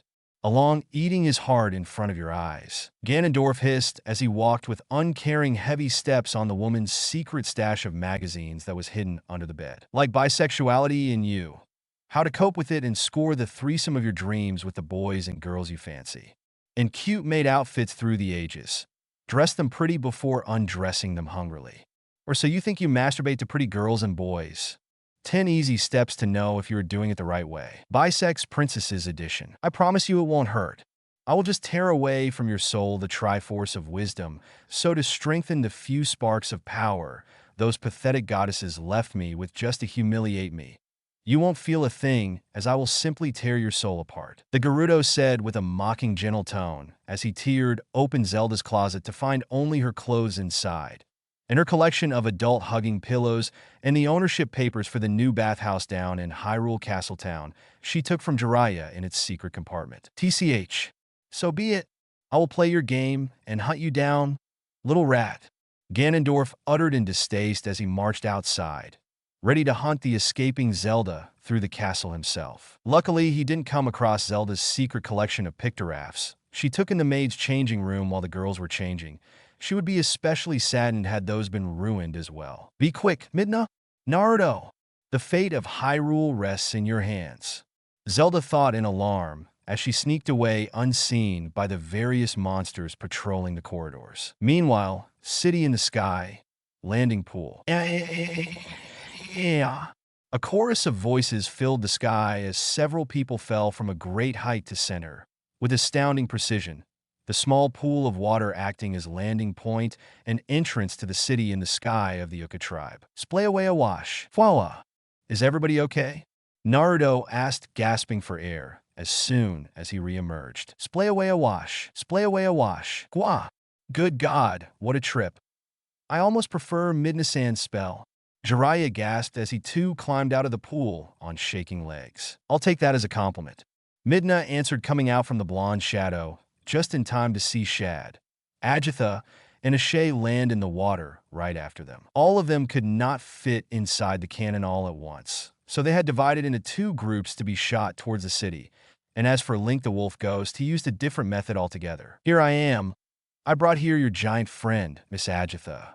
The spirit of the past, chosen hero, said, jumping down from the head of the giant moth Agatha had brought with her. Thank you. The poor dear wouldn't have been able to find us otherwise. The girl replied happily. You think we'll need that thing? Ashe asked, curious. We are in a flying temple.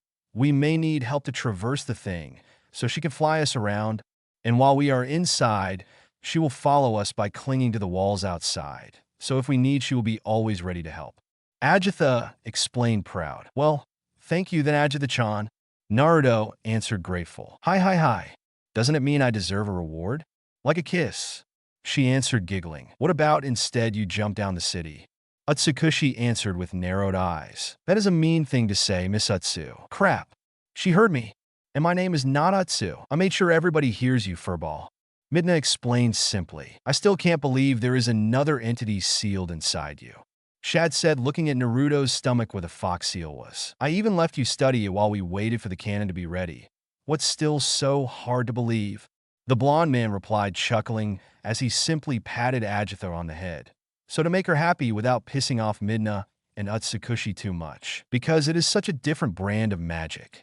Oh, to be able to visit your land, to study your people's texts. You will geek about it later. Now we have a mirror shard to find. Let's move. Ashe answered, pointing at the waiting Uku, signaling that to reach him in front of a near door. Here you are. The bird-like creature and her, honestly kind of creepy, baby said, elated as soon as she saw the group of heroes. We did it, Uku. We took you home, Naruto said, smiling. Gracious, yes we did. We made it back, finally. The small thing said happily. So this is the legendary Flying City. Shad said in wonder as he looked around to the various ancient constructions floating together like an artificial archipelago thanks to the giant propellers above and under the various sections keeping everything afloat. Yes, and as a representative of the Uka tribe, I welcome you to our Flying City. Uku answered proudly. This is not the Skyloft. Fi said, coming out of the sword to look around, and the others could almost swear she looked depressed. Yes and no. Uku answered. Skyloft? Naruto asked. The birthland of the first Hylian's master.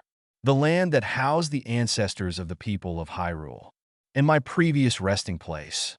Fi answered, following our elders' stories. After the first hero chosen by the goddesses defeated the ancient evil demise, he moved to the land below to populate it, and soon after, others joined him. Soon, though, the magic holding the flying continent of Skyloft started fading away as the heavens and the earth were finally connected, causing much damages to the whole continent and the structures on it. But my people, under the request of the old population of Skyloft, used its knowledge in arcane magic and science to rebuild as much as we could to keep it afloat as a way to remember the origins of the Hylian race. Uku explained. Amazing. Shad muttered as he rapidly took notes of what was being said. Then why the place is falling apart? Jiraiya asked as he looked with sad eyes at the poor conditions everything was reduced into. All this happened thousands of years ago, even before our people came to look like we do now. And now we have not the means to maintain it. Soon, in fact, I fear we too will be forced to let it land before it gives in completely and collapses to pieces. The bird creature answered, sighing ashamed. You okay, Fi? Naruto asked, concerned. I will be, Lord Naruto. The hidden chamber I was sealed into is no longer here.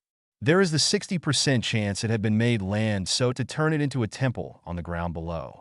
And that way there is supposed to be the barracks where my first master used to sleep. She answered, pointing in a direction in the empty sky where only a broken bridge at the end of one of the many floating parts could be seen. His legacy still lives on, Lady Fi.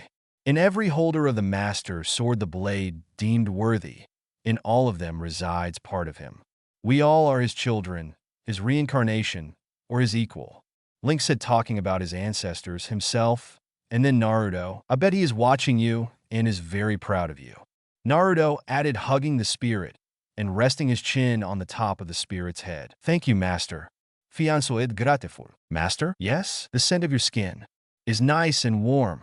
It is pleasant. Oh my. Thank you. Your hair smells nice too. He answered, amused while kissing her forehead. TCH, come on, Midna. You can't be jealous of a sword. What?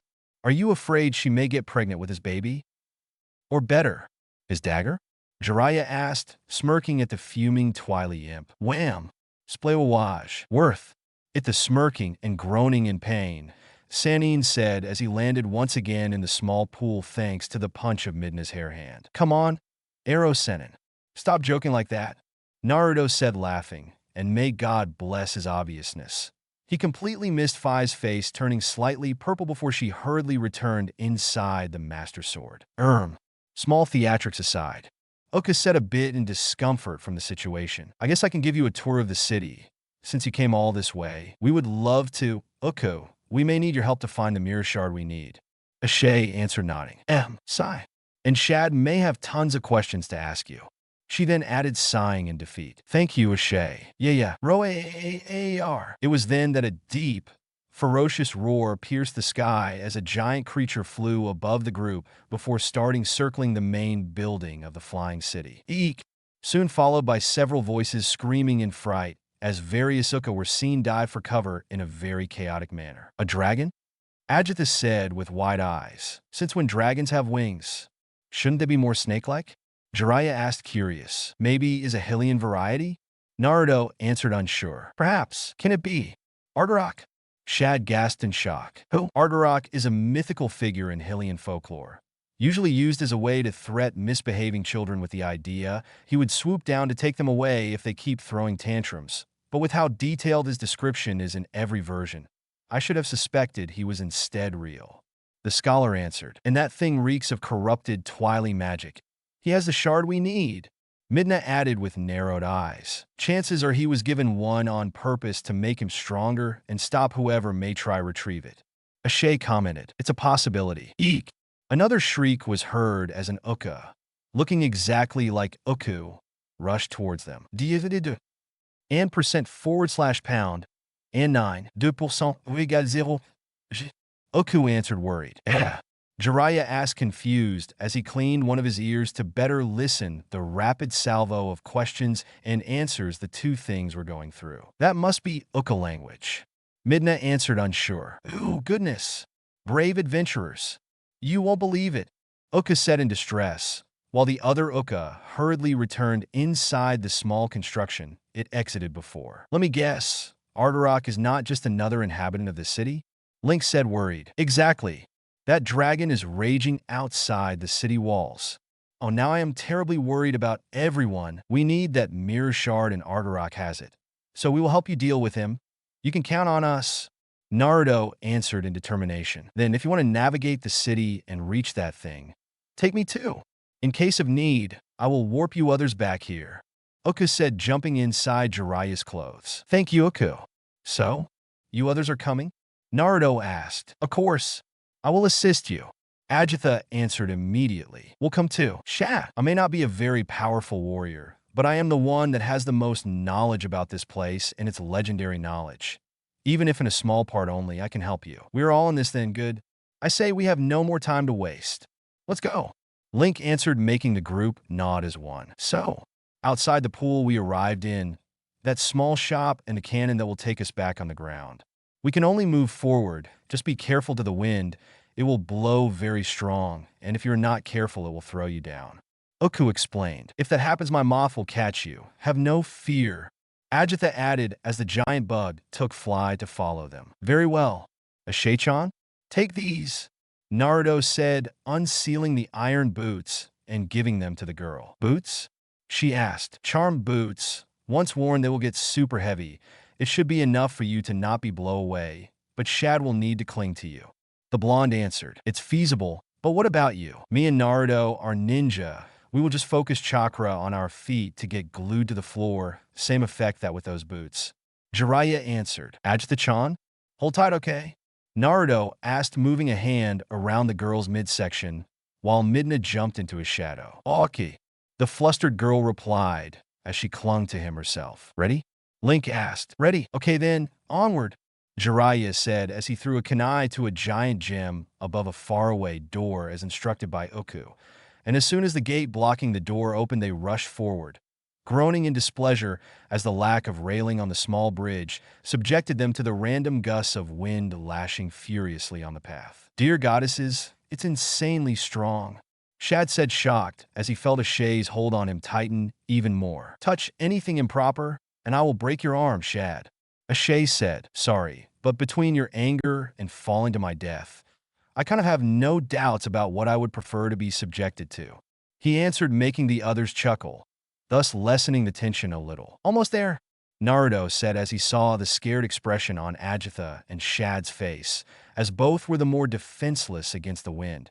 And it was to no small amount of relief that he opened the door to let the rest of the group rush inside to safety. Antechamber. Slam! The group relaxed as soon as the door closed heavily behind them, cutting off the oppressing wind current along its deafening howling. We did it, Ajitha said, sighing as she could finally let go of Naruto to walk by herself. Those boots are amazing. Not even a Gorin would move you while wearing those. Ashe commented, impressed, as she removed the boots to tie them to her hip. You have no idea how right you are. Haha. Naruto answered, laughing amused. At least now we know what to expect, Link said as he walked forward to inspect the room. You have no room to judge. You turned incorporeal, so the wind did nothing to you. Jiraiya said, annoyed. It's one of the perks of being a spirit, my friend. The wolf answered simply. TCH. The room was actually very spacious, with giant pillars covered in moss and divided in two, as the middle area lacked any form of floor, but instead having a giant hole leading directly to the open sky below. Okay, falling down is not an option, Naruto said, worried. Then we'll jump. What do you mean? Ashe-chan? He asked without looking behind. $10 $357.39 D.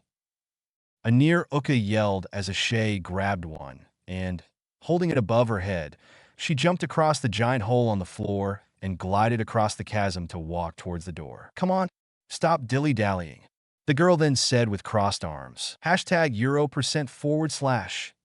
Egal $. Another Uka shrieked as Shad copied her to reach the door, while Link simply jumped across. Something tells me they were not saying nice things. Naruto, holding Ajitha in his arms all for Midna and Utsukushi's ire, said amused as he and Jiraiya walked on the wall to reach the others. You have no idea. Such language. They should clean their mouths with soap. I am just glad I left Uka Jr. with a friend. Otherwise, he would hear such horrid words. Oku answered, looking aghast at hearing what its compatriots were saying. Once walked through the new door, the group saw a giant room. Each wall had a giant turbine-like fan covering them almost completely. The only door, though, refused to budge, remaining instead sealed shut. Okay, we are not passing by here anytime soon. Any idea? Naruto asked as he was about to tore it down with a Rasengan, but stopping when he remembered that they were up in the air and didn't want to risk it being some sort of security measure. That one. That grate has a big hole in it. We can pass by there, Midna said, pointing towards a corner of the room and towards one of the windows. Okay, but how we reach that place? There are no stairs, Ashe asked. Kagebunshin. In answer, the blonde shinobi created several copies of him to carry the others on their backs. You are a man full of surprises, you know? Shad admitted, impressed, as they climbed the wall to walk outside. What can I say? I aim to please. Be careful. We still have the wind to deal with. Jiraiya alerted as the group hurried to move into a side passage that luckily still had a short wall high enough to protect them from the wind. So, we know for certain that we need to reach that flying thing to get our mirror shard, but how do we do this? Utsukushi asked. Maybe we can ask my friend to take us there. Ajitha offered. Whoosh, boom, as if to answer her. Ardarok spat an immense fireball that obliterated a near flock of bird to ashes in an instant. Kiki. Okay, she refuses to do that. She says that unless we distract him long enough for her to get closer, she won't risk being Kikiki. To be 360 no-scoped. Whatever that means. So she will help us only for very small parts. All of us would wait too much for her, apparently. Ajitha translated for the group what the giant moth clinging on the wall above them blubbered in apparent worry. So flying directly to that monster is out of the question. What now? Midna asked. We could try to attract him in the city highest place. There he won't hopefully make damages, and you will have plenty of room to fight him. Oku suggested as she pointed with a wing to a solitary construction with 4 tall pillars on top. You sure? Midna asked. Is a plan like any other. The only one we have, Erosenin. True. We have a plan then? And for that we need to open the bridge to the next section there. Oku said, nodding and pointing at a cog-shaped hole on the floor. Okay then, please pass me the spinner so I can activate it. Link asked. Here it is, Lee Cradabum. A second before the Golden Wolf could even start spinning the visible cogs on the floor, Ardarok swooped down and blasted the near folded bridge to pieces, making the whole mechanism fall down and disappear under the clouds. Done that, the monster returned to fly around the 4 pillars on top of the faraway temple with a very smug look on its face. That dragon is an asshole, Naruto commented dryly. A giant asshole, Midna answered. A giant asshole with capital A. Jiraiya corrected both. Indeed, Shad conceded. Okay, we'll fly there. Hop aboard. Ajitha said, making the group board the giant moth to reach the next area. I find it hard to believe it can't fly us all. Jiraiya muttered, unsure. Give it a rest, old pervert, please. Midna growled with a glare. Okay. Meanwhile, down to the ground lake. I wonder where they landed. The bang was damn strong. The clown-dressed man said, looking at the cannon in wonder. I really want to disassemble you, you know? You are a damn fine rig. Wham! Wham! Wham! Boom! Yikes! I am not touching. He shrieked in fright as the pieces of the broken bridge fell all around him, making him run away to hide. Back with Naruto and company. Okay, so there was just a small key that was worth passing that broken bridge for, Naruto said, sighing as they kept exploring the temple. Luckily, this time the folded bridge they opened had not been destroyed by Ardarok, thus letting them use said key to open the locked door beyond that. I'm still gonna say that a Rasengan would be faster to open doors than looking for keys. Yes, but contrary to those abandoned temples, the Ukas still live here. Breaking down everything would not be nice. Link countered. Sigh. Okay. The blonde answered, entering the next room first, and actually shrieking as the floor gave up under him, making him fall down. Jaiwa, Naruto! Jiraiya yelled in fright as he managed to grab the young man by the ankle to stop his falling. What the fuck? The substitute hero bellowed as he went dragged up to safety by the others. The floor seems unstable, Link suggested as he tried to walk on a tile, and jumping back away as soon as the whole cube of rock detached from the others to fall down and disappear under the sky below. You sure? Uko asked, jumping down to walk on a tile, and even jump on it without it falling. You, Uka, are too light to break them. You dumb fool. Midna hissed and answered, this place is unlivable. Naruto groaned in annoyance as he looked at the almost complete lack of floor. To be honest, this is more like a monument of the old days of both Hylian and Uka culture than a temple or just a city. At the time, we had to cut some corners to make it fly, then we got wings, and so we lost the ability to make basic maintenance. Uku admitted shyly, you still have that compass, right? Can you use it to find the fastest and safest route to Ardarok? Ashe asked with crossed arms. Let's try the compass, even if the concept of safe is very relative. Shad conceded, sighing. 1 hour later, in a sense, the compass delivered what the group had asked for, but the safest path, as it turned out, comprehended passing through rooms completely lacking the floor, others with the walls occupied by turbines creating horizontal winds with the power of a cyclone inside the room to compensate for the wind pushing on the structure outside, and sometimes blowing upward at well-timed intervals that caused whatever happened to pass by to be crushed mercilessly on the ceiling above, and all this happening if the floor did not continue to collapse under their weight at random, turning the simple act of taking a step in a gamble about choosing the right tile to walk on. This not considering that somehow the same giant rats with spiked armor Naruto had met in the underwater temple were present there as well, with their bigger counterparts reaching even twice their sizes. Naruto had been forced to share with Shad the claw shot, otherwise he and Ashe would not have been able to keep up with the two ninja and Spirit Wolf that instead could wall jump as they pleased. At least Ajitha's giant moth helped traversing the various open areas where bridges were lacking. This if the moth could manage to remain outside Ardarok's field of vision, as the thing was clearly deadly afraid of the corrupted dragon, making them wonder if the whole "she can't carry us all" argument was instead just an excuse to not become an easy target for flying fireballs. Now the group of heroes was taking a small pause after the encounter with a new enemy almost caused Shad to fall down back to Hyrule. It was already hard to navigate this place. Now there are also centipede-like things waiting under the tiles to push people away. This is simply ridiculous.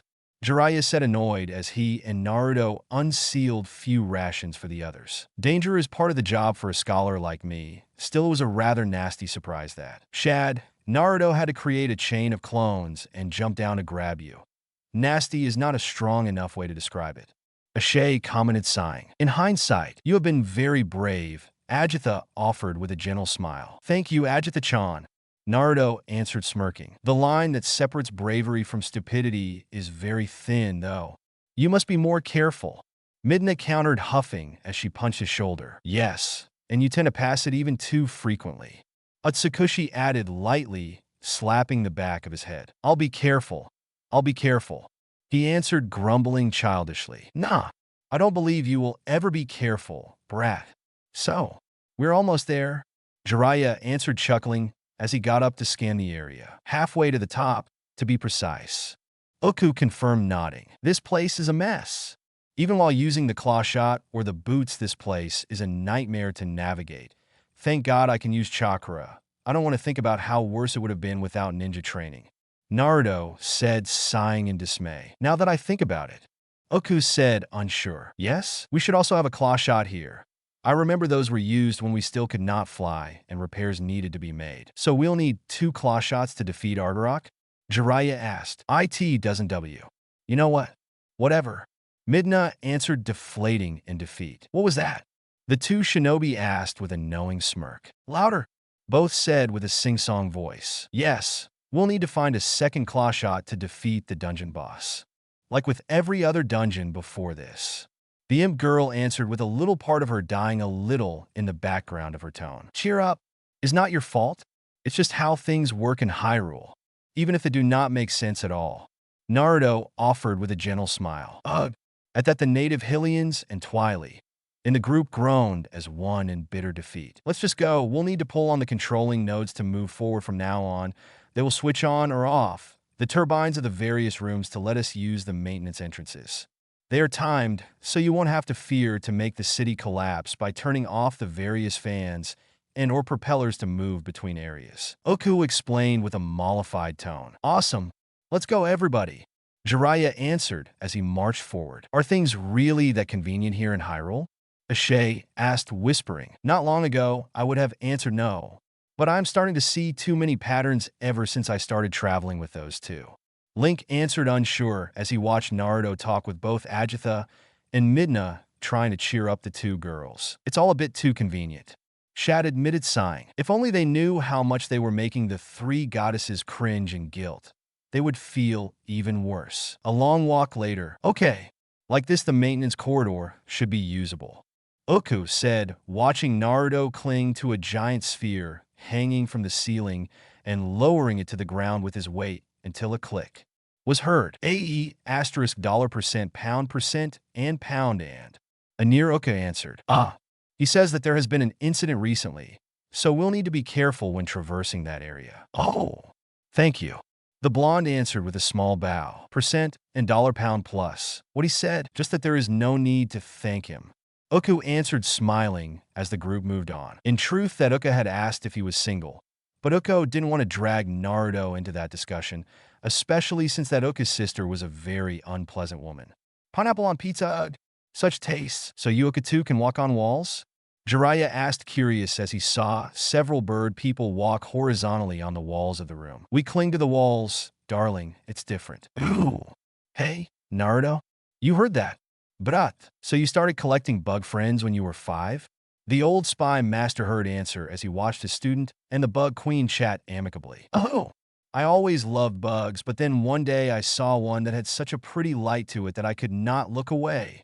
And when I helped him find his espouse that had gone missing, they taught me how to talk to them. Ajitha answered, giggling as a luminescent ladybug crawled out from under her dress to nod along. So you became their princess since then? Oh, no. It was not immediate. We were just friends at the beginning. Then the more lessons I took, the more bugs joined us until all of them, the ones you collected for me, arrived. Mom was not exactly happy. She doesn't like bugs.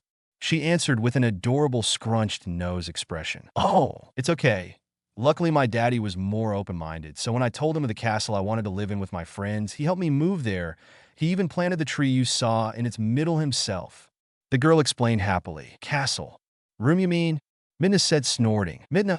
Naruto countered, appalled. A room it may be, but it is still a castle in my heart. It doesn't take 1,000 of dusty rooms sitting there and used to make one.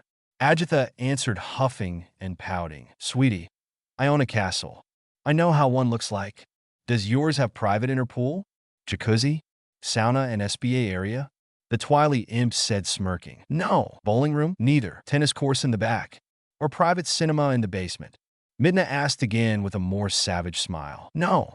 Ajitha answered with a vitriolic tone. You know, I think me and Midna-chan maybe can be friends after all.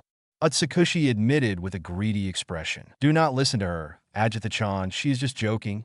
Naruto said, patting the girl's head, gaining a small smile in answer. Oh yes, I am totally joking.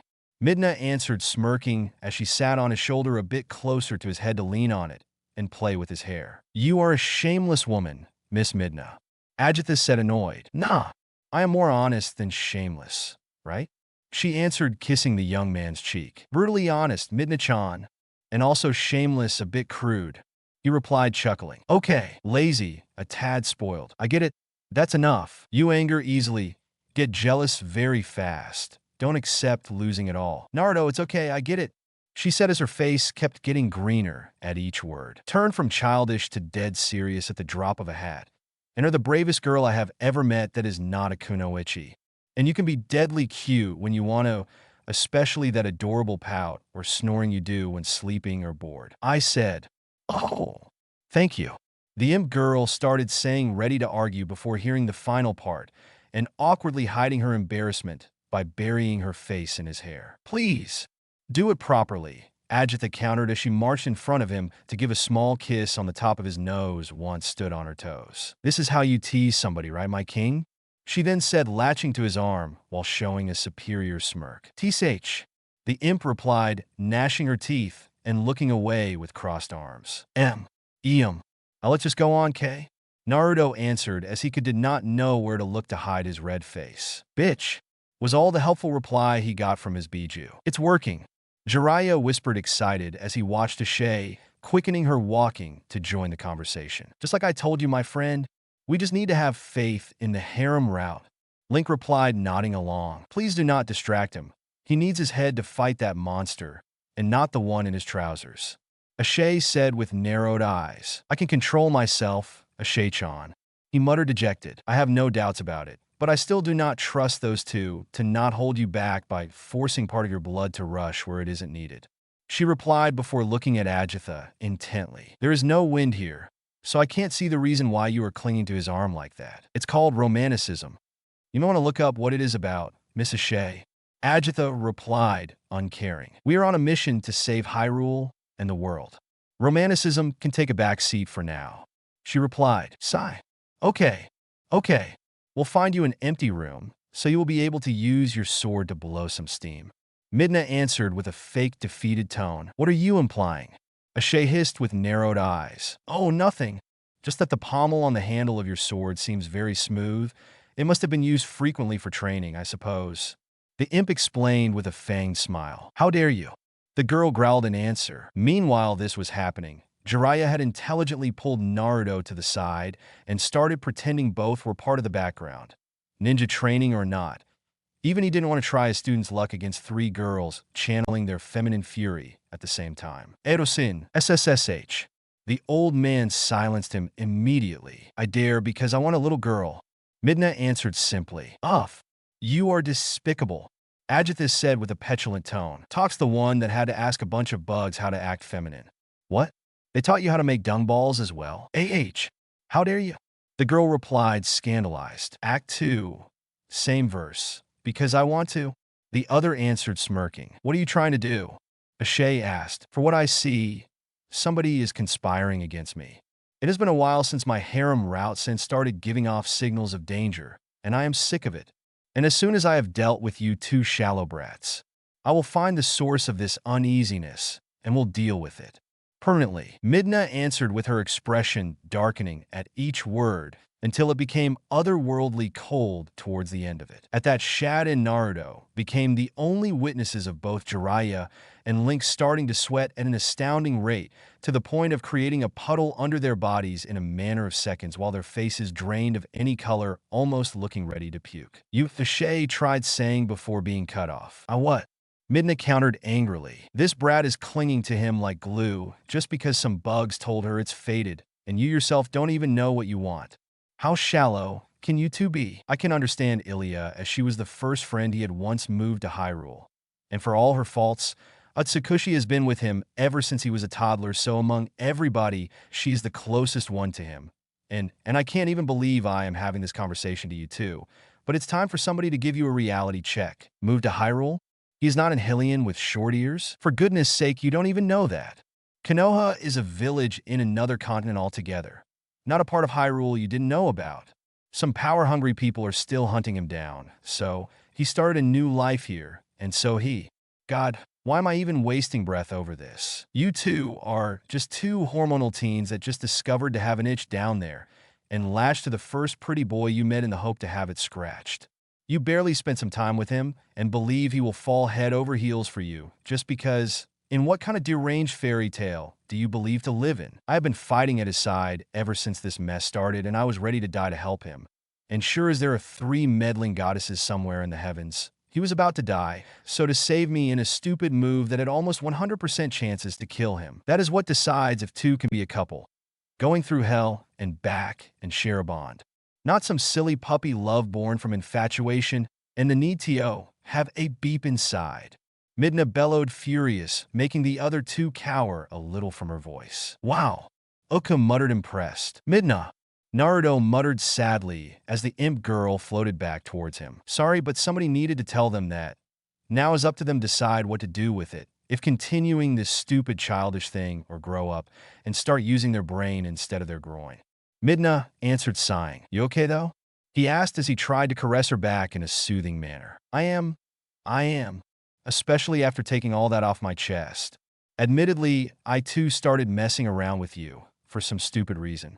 Then you sort of grew on me, and I started treating this more seriously. So I hate watching those two do the same. It's stupid and an insult to you, me, and especially themselves, and it diminished the value of what me and the others do feel. She explained, so I should stand aside? He asked with a sad smile. You can't always jump to the rescue. This time they will have to deal with it by themselves. Midna answered, returning to sit on his shoulder. Hey! The Twilight Imp felt somebody mutter in her head. Yes, Furball. She asked back. Welcome on board, Midna. Thank you. The same is for you, Utsukushi. Midna answered with a small smile. Naruto?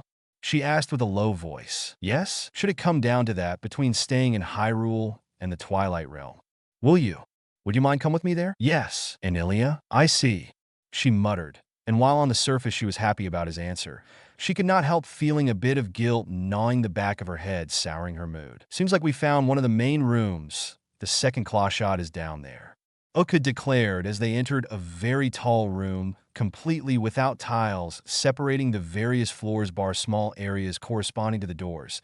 The one they were looking for was, as luck would have it, the very last at the bottom. It's a long fall if we take the wrong step. Shad commented, gulping. Shad? Ashay muttered, unsure. Yes? Can we talk? Alone?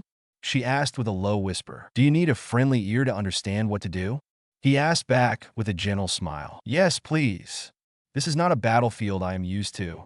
She replied. Of course. He answered, making both moves slightly behind at the back of the group. I am not shallow. Agitha, in the meantime, muttered to herself as she kept munching on her lower lip while deep in thought. Okay, we'll need to be very careful while we move down. How do we tackle this? Jiraiya asked, unsure. I can help Ashay descend with the claw shot. No problem on my side.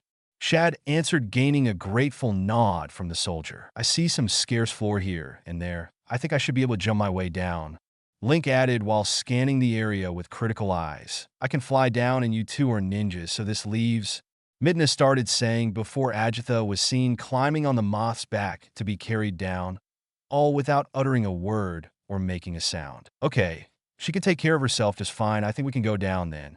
The imp answered herself, humming in appreciation. Careful now. This part of the building seems to be the more unstable. Naruto said as he and Jiraiya too were having problems walking down the wall since the stone had become extremely brittle through the ages to the point of breaking down easily under the strain of their chakra flow. The situation is worse than what I remembered. I wasn't aware the city was in this state. Uku admitted with a sad expression as she kept saying pieces fall down and collapsed walls here and there. Maybe Argarok helped along. It seemed happy to blow things up just because... Jiraiya said as he momentarily stopped his descent to help Fuuka push several broken pieces down to clear a path towards one of the doors. That may be, but this doesn't change the fact that we failed to keep this memento of Hyrule's past in proper shape. The Uka answered ashamed. Done with Zant and his master, we'll find a way to fix this. What about it? Naruto offered with a gentle smile. I am sure that should Princess Zelda know of this, she will offer some help. Sure would mean make this city fly a tad lower on the ground, but in exchange you would have people open to help you fix the damages. The blonde explained. Food for thought. But this is not something I can decide alone. We'll need to talk with the others. Uka answered grateful. Just leave the option open, for the sake of preserving even just a fragment of Hyrule's history. Link added, as they finally reached the door after a long climbing downward. You okay, Agitha? Naruto asked. Oh. She answered absently. Down there, once stop that fan, we can climb down to where the other claw shot is stored. Uku said. It's a strange way to enter there. Jiraiya muttered, confused. There used to be another floor under us that completely crumbled to pieces and got detached from the whole structure, that had a door leading to that room. This is the creative entrance. The bird-like thing answered sheepish. Ooh. Okay. Everybody be careful. And keep an eye on the fan. If it looks like it's about to start spinning again, either drop down or don't come closer. Naruto said as he and few clones latched to the control node above it to pull it down and stop the turbine under him. It stopped completely. Let's go. Shad confirmed, making the group rapidly descend to find an ample room with giant holes on all four walls. Mini-boss? Utsukushi said with narrowed eyes. So it seems. Midna confirmed, looking around. Incoming. Agitha yelled as a winged lizard soldier swept down at high speed while brandishing a small shield and a long, thick sword. That's it? Jiraiya asked lamely. Whoa. The flying creature growled in answer. You know, I may have been spoiled rotten until now during this mission, but the mini-boss I fought in the Goron Mines was cool. We had a sumo match on top of a stone platform floating on lava, and he was a huge brute, almost as big as an elephant. Then it went downhill from there with a fat frog. Toad. Midna muttered, grumbling. Frog. That had nothing to offer besides awkwardly jumping around. And after that, I got my hopes back up with an undead ghost with a kilometer-long sword, and that evil soldier Dark Nutter or stuff. And now there is you. We fought lizard soldiers already, but you have wings, W.O. So original. Naruto said, sighing dejected. You want the thrill of a battle to death every time? Shad asked. Yes. The blonde man answered in tears. Sigh. Adrenaline junkies. Midna muttered, shaking her head in sadness. Grea. That flying lizard may have been unable to understand human language, but it understood that it was being mocked, and worse of all, underestimated. And so it flew into a rage for its wounded pride and started flying as fast as it could in and out of the room through the holes on the walls. MH, what? Ashay asked at seeing her friend deep in thought. The shield that monster is using. The scholar said, unsure. What about it? The girl soldier asked, confused. Guao. Guawar. The flying lizard bellowed, furious, as it had finally reached the speed it wanted in its in-and-out flying pattern as it pointed straight at Naruto in a blurry, fast nosedive. Clang! With a deafening metallic noise, the beast soared, and Samahata crossed as both warriors met the other head-on. Although the lizard seemed to be the one suffering from the recoil the most, as the blonde shinobi had glued himself to the floor through chakra. Guao! The monster growled, pushing itself back, ready to try again to attack with a vertical slash of its sword. Trarar clang. Ah! The lizard soldier muttered in surprise as a metal claw grabbed its shield. Eoh! Shad and Ashay yelled as both pulled on the chain of the claw shot to help it recover the claw and tear the shield away from the monster's grasp. I knew it! That thing has used one of the plaques for the claw shot as an improvised shield. Shad said happily. Sigh. So very convenient. Ashay muttered with a sigh of deep defeat. Gra! As the lizard man was about to rush to the two to recover its shield, the thing felt a hand grab its shoulder in a crushing grip. We still have not done, bastard, Naruto said, smirking as his other hand grabbed the monster's one holding its sword. Gruff. Acting on panic-induced autopilot, the monster tried to punch him away with its free hand, and the fist had almost reached the blonde's nose when Jiraiya's hand closed around that wrist with equal bone-shattering strength. Now, let's not be hasty, the Toad Sannin said with a jovial laugh. You joining, Arrow Sennin? Naruto asked, chuckling. Yeah, this thing is so anticlimactic that we can simply cut it short. Okay, the blonde man said cheerfully. Kaya.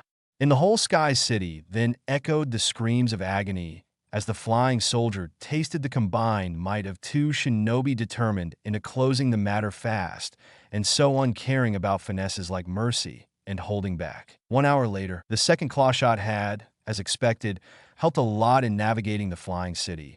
Not only because like that Ashay could move around on her own, but like that she together with Shad could activate the doors requiring 2 switches being pulled at the same time. And on a very minor note, Naruto finally got the answer to his unspoken question about how the yucca actually could live up there. The answer was the flock of flying living plants called pea-hats the locals had domesticated so to eat their fruits and leaves, the latter funnily enough the plants used as a propeller to fly around. And hanging by one of them to pass through few chasms had been very exciting. Even if, as the others said, he could have just rode the giant moth Ajitha brought with her, but the thrill was too strong to ignore for the bored hero of power to resist. And also, the claw shot had become fundamental on the last leg of their trip towards Argarok, as 90% of the areas the group moved through past the mini-boss room were absolutely lacking any form of floor, making even moving through doors dangerous. Meaning that Naruto and Jiraiya were pretty much perennially wall-walking while Ashay and Shad were forced to follow them with daring jumps and claw shooting more often than not, coming dangerously close at missing the mark and make them fall all the way down. Luckily, Ajitha and Link had decided to ask her moth friend to fly directly under those rooms to follow the others and catch the eventual fallen should the worst happen. You okay, Ajitha-chan? Naruto asked, worried. Oh, I will be. Have no fear, she answered with a tiny smile. You know you could talk to me if you need, right? He said with a sad tone. Of course, don't worry, she countered simply. Naruto, Midna muttered, sighing. We all have our own way of doing things, and leaving my friends alone in moments of self-doubt is not mine. The blonde man answered, annoyed. You can be so damn stubborn when you want. Atsukushi commented, huffing. Bite me. I would, only not in a nice way. Been there, done that, and survived to tell the tale. Sadly true. The Biju confirmed, deflating a little. Arturok is slowing down, Jiraiya said loudly as he interrupted the discussion, and the sky is darkening. Sniff, sniff. I can smell rain in the air. A storm is coming. Link confirmed, once sniffed the air, and, judging by wind speed and the size of those clouds, it's going to be a very big one. We must hurry. Shad added gravely. We have almost done. That down there is the tower we need to climb. Arturok must have understood. He is waiting for us. Uka said, shivering, as the monstrous dragon was circling the top of the tower, not too far from them, while its eyes never stopped looking at the group intently. Okay, when we get on the top, I will face Arturok alone, Naruto said with narrowed eyes as he glared at the dragon. No, you will be easy targets. Me and Naruto will be more than enough. You just climb on Agatha-san's moth and stay out of harm's way, Jiraiya said sternly, silencing her. Ready, Midna? The blonde man asked. As always, you got the Master Sword ready? We need that to separate Arturok from the mirror shard without risk of breaking it. The imp girl replied. Of course. Then let's go. We have a dragon to kill and a shard to retrieve. The Toad Sannin said with a determined nod. Careful now. Do not fall down. Agatha, still riding the giant moth, cautioned the others as her giant friend scared away the birds around them so that they could climb on the plants growing around the building's walls in peace, so to find an entrance. Inside the tower. Okay, if we pull down that node, the fan will stop. From there, we'll be able to descend into the main room. From that ceiling, we'll need to activate the brother node of this one to switch on the main turbine. Like that, the door will be unlocked. From there, it will be a straight path to where Arturok is waiting for us. Uku instructed as soon as the group entered the tall construction. Here, it was in a chest not far from where we entered. Ashe said as she also handed to Naruto a big key made in black metal. The key to the main area of the temple. Thank you, Ashe-chan. The blonde man said with a grateful nod. Just be careful, okay? She asked. Of Koran. He grunted in answer as the girl gave him a short hug with the strength of a hydraulic press, almost cracking his ribs. Chen. Midna commented with a non-committal grunt as she watched the young woman step back from the hug. Let's move, Link suggested, nodding. Hop aboard. We'll take you there to the entrance. Agatha offered as the moth moved closer to them. Thank you, Agatha-chan.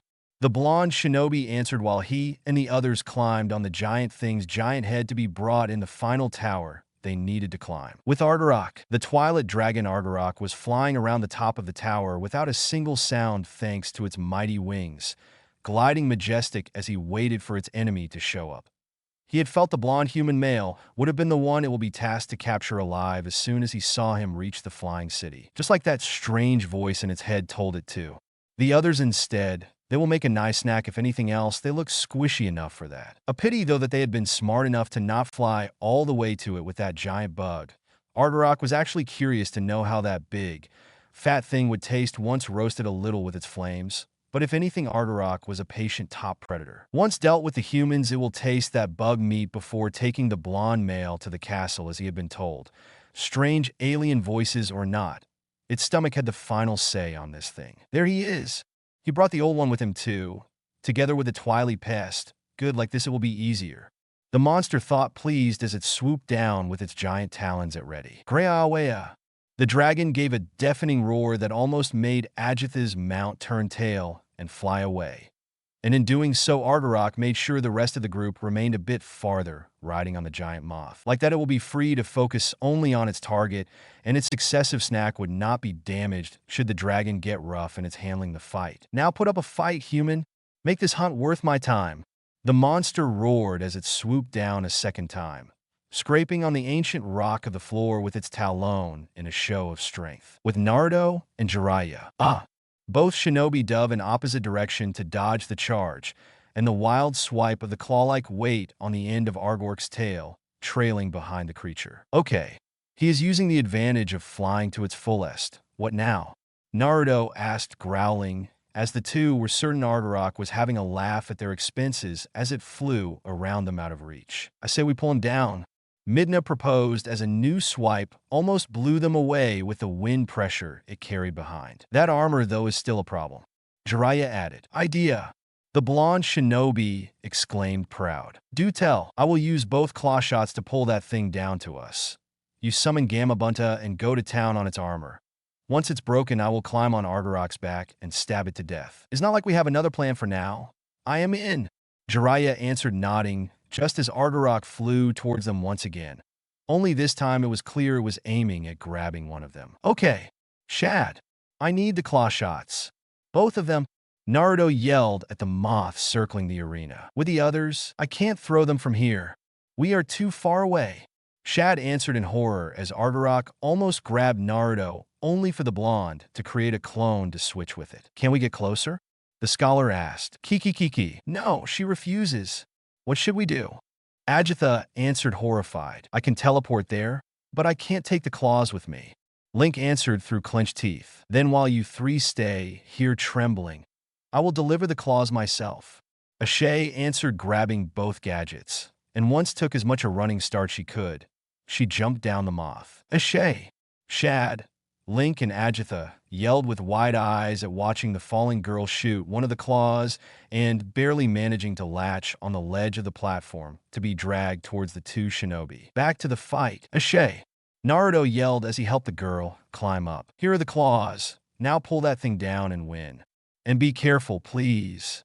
The girl said, giving him the two claw shots and a fast kiss. Thank you. Now find some cover, please. He answered, if you insist. Ashe answered, running to stand behind one of the four tall panels adorning the four corners of the arena, securing her footing by wearing the iron boots and literally hugging the pillar with all her strength. Incoming, Jiraiya yelled as Argarok tried once again to grab them. I am ready. Go.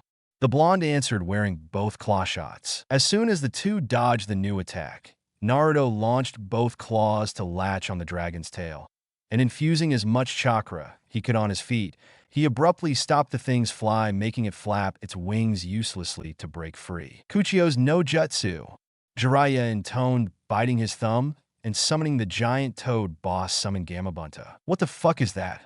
Argarok thought in alarm as a giant toad, almost as big as the dragon, if not more, appeared out of nowhere. What the fuck is that? Curiously, the ones riding the giant moth asked the same thing with bulged-out eyes. I knew you said your summons were big, but I didn't expect this much. Midna admitted, impressed. See, Gamabunta? You already have a Hylian fanbase. Thank you. I know I'm a great sight to behold. And you, Flying Lizard? Are you ready? Gamabunta answered, smug. It talks. The ones not in the know replied. Oh, he talks. Would you look at that? Midna added, more calm. All yours, Gamabunta. Take away that armor. Orewa, Naruto said with a cheerful scream as he threw Argarok towards the giant toad. Ah! With a short battle cry, the boss summon's giant blade caught the flying dragon midair to slam it on the floor, disassembling a huge chunk of the armor covering it back. Gra! Roaring in both rage and wounded pride, Argarok broke free and retook height to hover above the two humans and summoned to glare at them in hatred. I think we hurt him more than just physically, Naruto said, joining Jiraiya on Gamabunta's head. You don't say. Jiraiya answered, smirking. Both him and Naruto, though, stopped smiling when they saw the dragon take a deep breath. Oh! Midna muttered with widening eyes. Gamabunta, give us some oil. Both shinobi yelled in alarm. Shit! Incoming! The toad answered, inflating his chest more than usual as he gathered as much oil he could, just like they saw fire mount in the dragon's mouth. Collaboration jutsu. Gameyo Inden. Toad oil flame bullet. Naruto and Jiraiya yelled at the same time as they blew two awe-inspiring streams on fire to meet the toad summon's river worth of inflammable oil to create a true storm of flames to meet Argarok's own fire breath head-on. That's a lot of fire. Midna, deep down feeling her pyromaniac side get aroused, commented impressed as the two fiery attacks continued clashing for at least 2 minutes before both fighters were forced to jump aside to dodge the other flames. Okay, good news, we melted away that thing's helmet. Bad news, it still has half of the original armor still protecting its back. And we have lost at least half the arena until the fires stop burning. Jiraiya commented, unsure. What now? Naruto then asked while the dragons started again, circling them. Move the fight on top of those 4 pillars, same strategy. Grab that thing and hold it down so I can smash the armor. Gamabunta said, moving them down from his head. And you? I will wait for you to bring that thing to me. I don't have enough room to move here, with or without fire.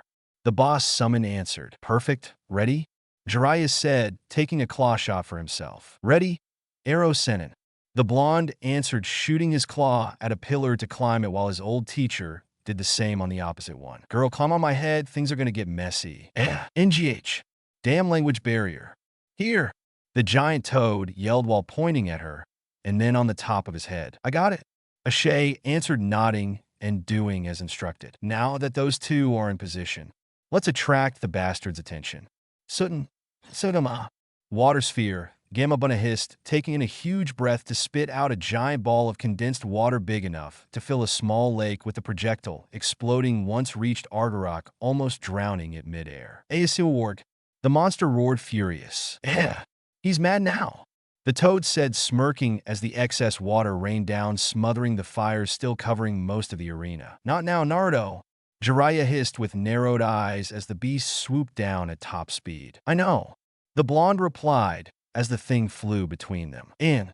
Now. Kage Bunshin. Both shinobi yelled, creating a clone each, so that the 2 Bunshin could use the claw shots to latch on Ardarok's tail to stop it. Together. The real Jiraiya said as he and Naruto ran on the tense chains of the claws. Futon. Rasengan. Naruto yelled as the watermelon-sized Rasengan, empowered by pure wind chakra, came to life in his hand. Katon. Rasengan. At the same time, the toad, Sannin, did the same with his own Rasengan, turning into a small sun as he added fire chakra to it. Grawa. Ardarok screamed in agony as the uncovered parts of its body went cut by wind blades and burned by the fire, while its remaining armor whined under the stress of the attack. Just shut up and die. Gamabunta yelled as he jumped high, with Ashe clinging to him with great difficulty, to deliver a vertical slash that destroyed the last pieces of armor and carved out a big chunk of flesh. What's that? Midna asked as she saw something resembling a dark purple gem stuck in the dragon's flesh right under the wound the toad boss just opened on it back. There is the 98% chance that the gem represents Ardarok's heart, Miss Midna. I suggest to pierce it to maximize the damage and give the monster the finishing blow. Fi supplied from the Master Sword. Grr! A low, bloodthirsty growl echoed all around them as rain finally started pouring down heavily and thunders filled the now completely black sky. Gamabunta, jump away! Jiraiya yelled with wide eyes as Ardarok completely discarded the last sparks of sanity it possessed to spew fire everywhere to break free. Yo! The giant toad yelped as he barely dodged the wild flaying of the dragon that kept swiping around with its claws and spitting fire all around in random patterns until the 4 tall pillars too went demolished and the monster returned to fly high. Damn it! We can't get him without those things. Jiraiya hissed furious. Throw me. Naruto said with narrowed eyes. What? Gamabunta yelled in shock. Throw me at that thing. The blonde replied. You are crazy, it's suicide. Ashe, once got a translation by Jiraiya, answered. But it's the only solution we have. He answered. You are out of your fucking mind. But okay, be careful and I hope you have a plan in case that thing dodges. Gamabunta said, grabbing Naruto in his giant hand. The only plan I have is for you to throw me fast enough that Onster won't be able to dodge me. Shit, you can't put the whole blame on me if we fail. I just did. Yes, you did. The toad boss said in a deadpan as he prepared to throw the blonde with all the power he could muster. Now fly and kill that bastard. Yeah. The summon yelled as he threw the blonde at ludicrous speed. And to their moment of horror, Ardarok looked about to move to the side. But relief soon came to take the place of that fear as the blonde still pierced through one of the monster's wings, reducing it in tatters. And they could see Naruto hanging by that same wing as both he and the dragon pummeled from the sky to the land below. Naruto! Jiraiya yelled, shocked, just as Shad and Link went unceremoniously thrown next to him by a giant moth-shaped blur, soon chasing after the falling shinobi. Ajitha! Link yelled as the group watched the young girl looked dead set and doing everything to help their common friend. Meanwhile, with Naruto. The blonde man was clinging with all his strength on the back of Ardarok, helped by the various wounds their fight opened on the beast's back, acting as improvised handholds. You know, when I came to Hyrule, I expected to have a quiet life, he said as he clawed his way from the tip of the monster's tail to its back. A quiet life as a farmhand, look after the crops, harvest when ready, and then riding Epona in my free time. He kept saying once he reached the pulsating gem on Ardarok's back. And finally, find an honest, nice girl to go out with and have some calm, problem-free relationship. And who knows? Maybe get married and grow old without power-hungry bastards coming to knock on my door blathering about their holy crusade for world domination. Naruto said, growling as he unsheathed the master sword once again to hold it above his head. Also, he was starting to see the tip of the mountains as the ground was getting very close, but he was kind of too angry to care about that. And look at me now, riding a shitty dragon to save the world again. The blonde roared furious as he kept stabbing Ardarok's gem-like heart, making it scream in agony. Each word a stab or a twisting of the blade right inside the dragon's flesh. G-Y-Y-Y-Y-Y, shut the fuck up, the young man yelled, plunging the master sword hilt deep into the gem, making it explode into thousands of fragments. Kaawea. Ardarok screamed a last time as its life faded away, making its whole body explode into fragments of dark energy, soon condensing into the last fragment of the Mirror of Twilight, while the rest of its body simply wasted away into ashes. Okay, I got the mirror shard and Ardarok is very dead. What now? Naruto asked aloud as he was still falling down. Yeah, I guess breaking the fall with your bones is not feasible, Atsukushi said, unsure. No, then I am out of ideas, she answered. Me too, I was hoping for this bastard to conveniently fall down in the arena, not out of it, he answered, sighing. We are not Hylian. I guess we can't take those small conveniences for granted. Sigh. True. Back with Midna and the others. Where is he? Where is he? Midna asked as she kept scanning downwards. The clouds are too thick. I can't see him, Jiraiya answered grimly. Please tell me you people have a ninja technique that make you fly, Link asked faintly. Inoki could float, but flying? Not to my knowledge, Jiraiya answered. Miss Midna, maybe we should make preparations to go retrieve the last shard. To not make his a wasteful sacrifice, Shad proposed with a sad tone. He is fine, come on. Ichi probably is waiting for us down there, the imp girl said, laughing. An empty laugh nobody missed was there just because she had put it there by force. Midna-san, Jiraiya tried saying, grabbing her shoulder and not flinching when she swatted his hand away. He is alive. He is alive. He is too stupid to die just because he fell from here. Nah, he is fine, she repeated smugly. She even managed to cover her shivers as soon as those came up. Achoo. It was then that a loud sneeze eclipsed every noise in the whole city and almost gave a stroke to the group of heroes. I may be fine, but I need some dry clothes. This rain soaked even my pants, Naruto answered as he was seen climb up to them by riding next to Ajitha on top of the giant moth. You are alive, Shad said, elated. Great analysis, Shad, Ashe commented with a tiny smile. Sorry if I made you worry, but I have a mirror shard to make up for IGUH, Naruto answered, smirking as he jumped down from the moth and getting grabbed by Midna's giant hair-made hand as soon as his feet touched ground. I'm starting to get tired at seeing you doing this sort of stuff. To my knowledge, you are not immortal, and there is only one of you on the whole planet. So please stop believing that throwing your life away will fix anything, because there are people here that do care about you enough to be afraid to lose you, okay? The imp girl hissed, letting him go to hug his head herself. Midna-san, you are asking us something honestly impossible. We are shinobi. Our lives are all we can offer when there is at stake the safety and future of our village. Each one of us, every one of us has a dream and projects for the future. But all of us also are ready to cast that aside and throw everything away to stop whatever threat is endangering who we hold dear at the cost of our own life. Jiraiya answered, showing his wooden arm. We sacrifice an ounce of flesh for every step back we force our enemy to take, and we pay in years of lifespan, appendages or senses for every enemy killed. We are soldiers ready to die to protect, save, destroy, and kill whoever is so unlucky to stand in our way.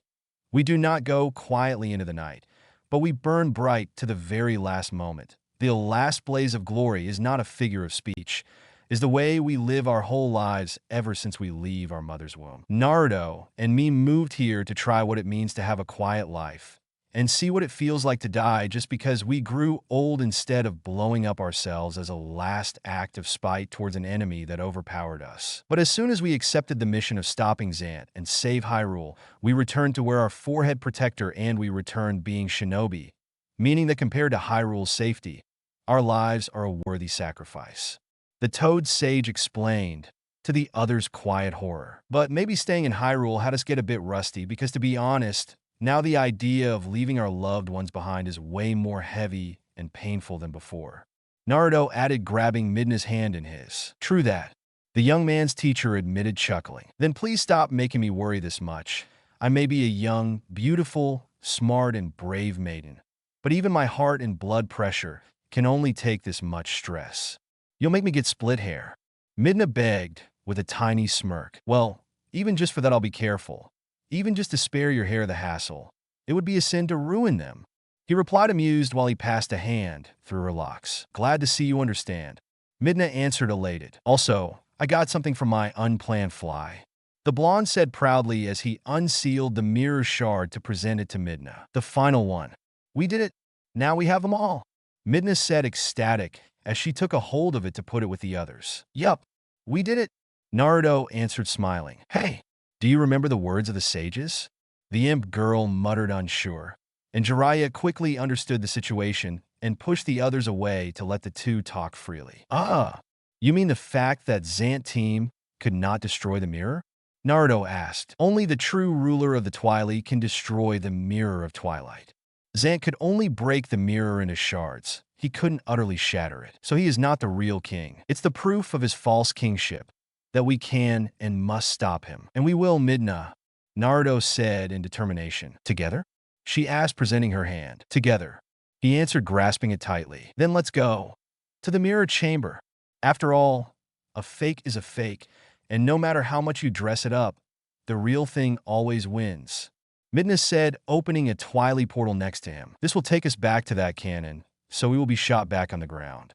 She explained, motioning to the others to reach them. Before we go, Miss Midna, Agitha said with a shy smile. Oh, I thought really hard about what you said about me, and came to an important conclusion, which is, the imp girl said, sighing, annoyed. While I am not stepping back from courting my king. So please, once done collecting your teeth, kindly step aside and let me do my version of romance and see for myself if things can work out between the two of us. If you don't mind, that is, the young girl asked with a cute giggle, once slammed several tons worth of a right hook on Midna's face. Agitha-chan, there are other ways to talk things down, less violent ways. Naruto said, unsure, as he helped Midna to stand back up. PTO. No, it's fine, at least she finally showed some character. Midna answered, healing her missing teeth with a small spell. So? Agitha asked. So my idea of you has not changed. Not one bit. We'll see. The Bug Princess answered, determined. I hate you, Arrow Sennin. For some reason I know you somehow helped along. Naruto said with a desperate sigh as the group disappeared into the portal. I just acted with your best interest at heart. And Link helped? The old man whispered, ashamed. Traitor. The ghost wolf had barely the time to cry out before the group broke into a storm of black fragments to enter the small portal and return to the starting point to be shot back to Hyrule by the giant cannon waiting for them. Note to self, once saved Hyrule, remember to close Toad Pervert and Mangy Wolf in the dungeon of my castle, and forget where I put the key. And remember to use carnivore ants to fill the old man's pants as further punishment. Midna thought in cold fury as she finally found the culprits of the whole harem route mess. And wait until Ilya, too, will discover this. She too won't be happy about that. Omake, continuation of the Interloper in Time fanfic Omake. Telma's Pub. Hidden Rooms Underground. God, I am bored. Naruto said, sighing as he threw himself on his bed. Border control is not supposed to be fun, Naruto. Midna, equally bored, answered, yawning and using his stomach as a pillow to lie next to him. Just bear it until construction is done. Then we'll have to worry about politics instead, and believe me, you'll miss doing this sort of things. Utsukushi added as she did the same to lie down. Hey, can you? You know, The blonde asked. Oh, you want me to summon the room? Midna asked, chuckling. Yep. Can we? It was fun last time, just because you defiled the two of us in every corner of the room. Atsukushi answered, laughing. Not every corner. We didn't do it inside the fridge. That because we can fit in. Midna countered, smirking. Yeah. Oh. Whatever, why not? The Twilight Princess said as she drew a door on the wall to open it. And see their special room already occupied. Oh. You look like something big happened. You okay? Naruto asked it, seeing the worn-out look on his younger counterpart and his friends. You have no idea. The small green-haired girl answered, sighing. A long explanation later. Then Fai-chan stomped on the monster's head and squashed it like a bug. Audi, interloper of time, Naruto finished saying with a sigh. Nice. The older version of the two admitted, impressed. It was a very dangerous move that could have left your younger version defenseless, master. His version of Phi said haughtily. Not exactly. The danger was just up to the 75%, the second Phi replied. 76? 8%. You have to take into account equipment, personal abilities, and enemy power too. I did. You did not, as your master is not as powerful as mine. My master is stronger than yours. Baseless accusations are unbefitting of a spirit living inside the master sword. At least my master is a cutie. Cuteness has nothing on virility.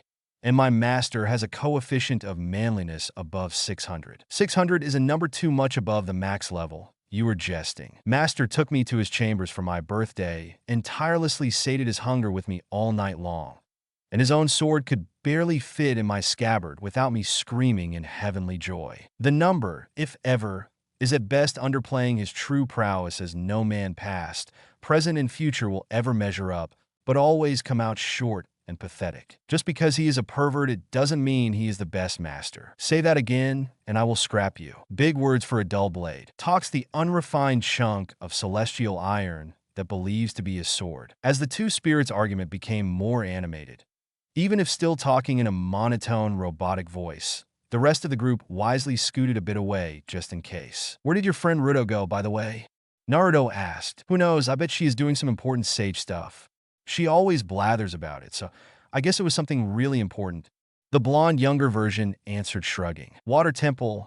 In the meantime, Ruto was sitting on a broken pillar with a bored expression on her face, as she idly flipped through the interior decoration section of a magazine called Ancient Temple Monthly. Too cliche, too bland, too gaudy, too blue, too shiny, too dull, too drab.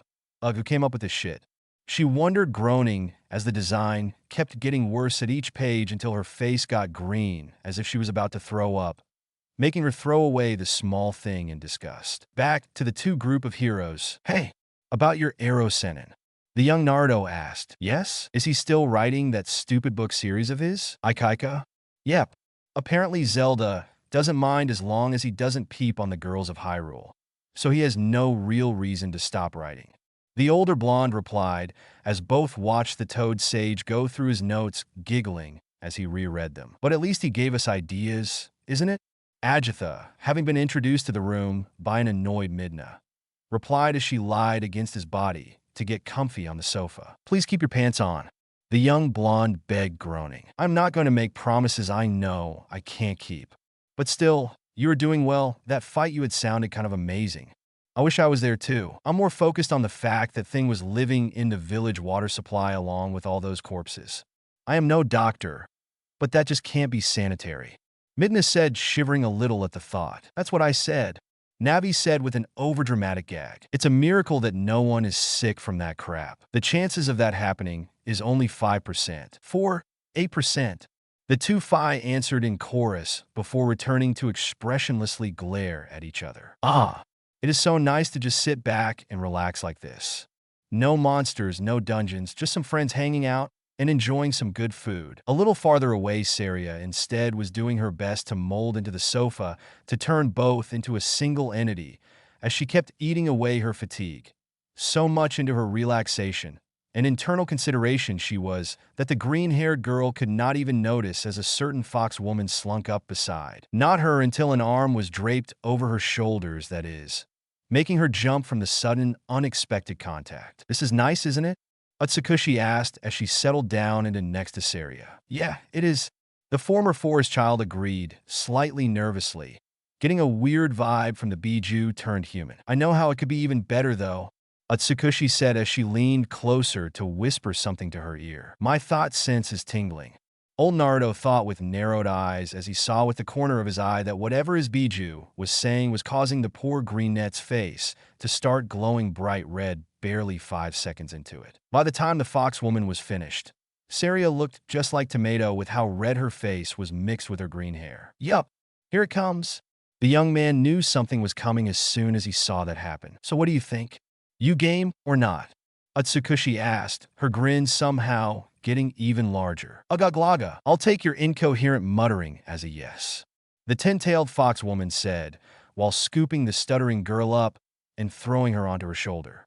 She then walked over to the Narutos and did the same thing to them, before bolting into the bedroom that conveniently appeared on the other side of the room and locked the door. Wah! Just go along with it, young me. I learned on my flesh that it's less painful like that. Naruto said, sighing. Come on, I want to see if Saria-chan likes being sandwiched. Atsukushi said, amused. Wawa told you. No, I don't want to walk bow-legged for the rest of my life. You didn't talk about both at the same time. Saria yelled in alarm. Change of plans. The Biju woman replied, amused. No. Both young warriors yelled as the door to the side room closed behind them and the resigned older Naruto. Ayan, 31 minutes and 10 seconds. Pay up, everyone. Midna chuckled as she pulled out a stopwatch to check it, and then making her hair hand extended outwards, grinning widely as a grumbling Jiraiya, Ajitha, Elia, and Navi dropped several rupees onto the large palm. Too easy if you know what that Biju thing's like beforehand. Navi said, grumbling. Quit whining, I have lost too, and I know that woman. I just hope she would have lasted more. Jiraiya countered, annoyed. Hey, I'm not there getting stuffed in every hole. At least heal my poor heart with your cash. Midna answered, huffing. Your heart cries, but it's our wallets to bleed. Navi countered. Details. She replied. That's it for today, guys. I hope you all enjoyed this video. If you do, please leave a like, share, and subscribe. And don't forget to check out author of this story. Thanks for watching. Take care.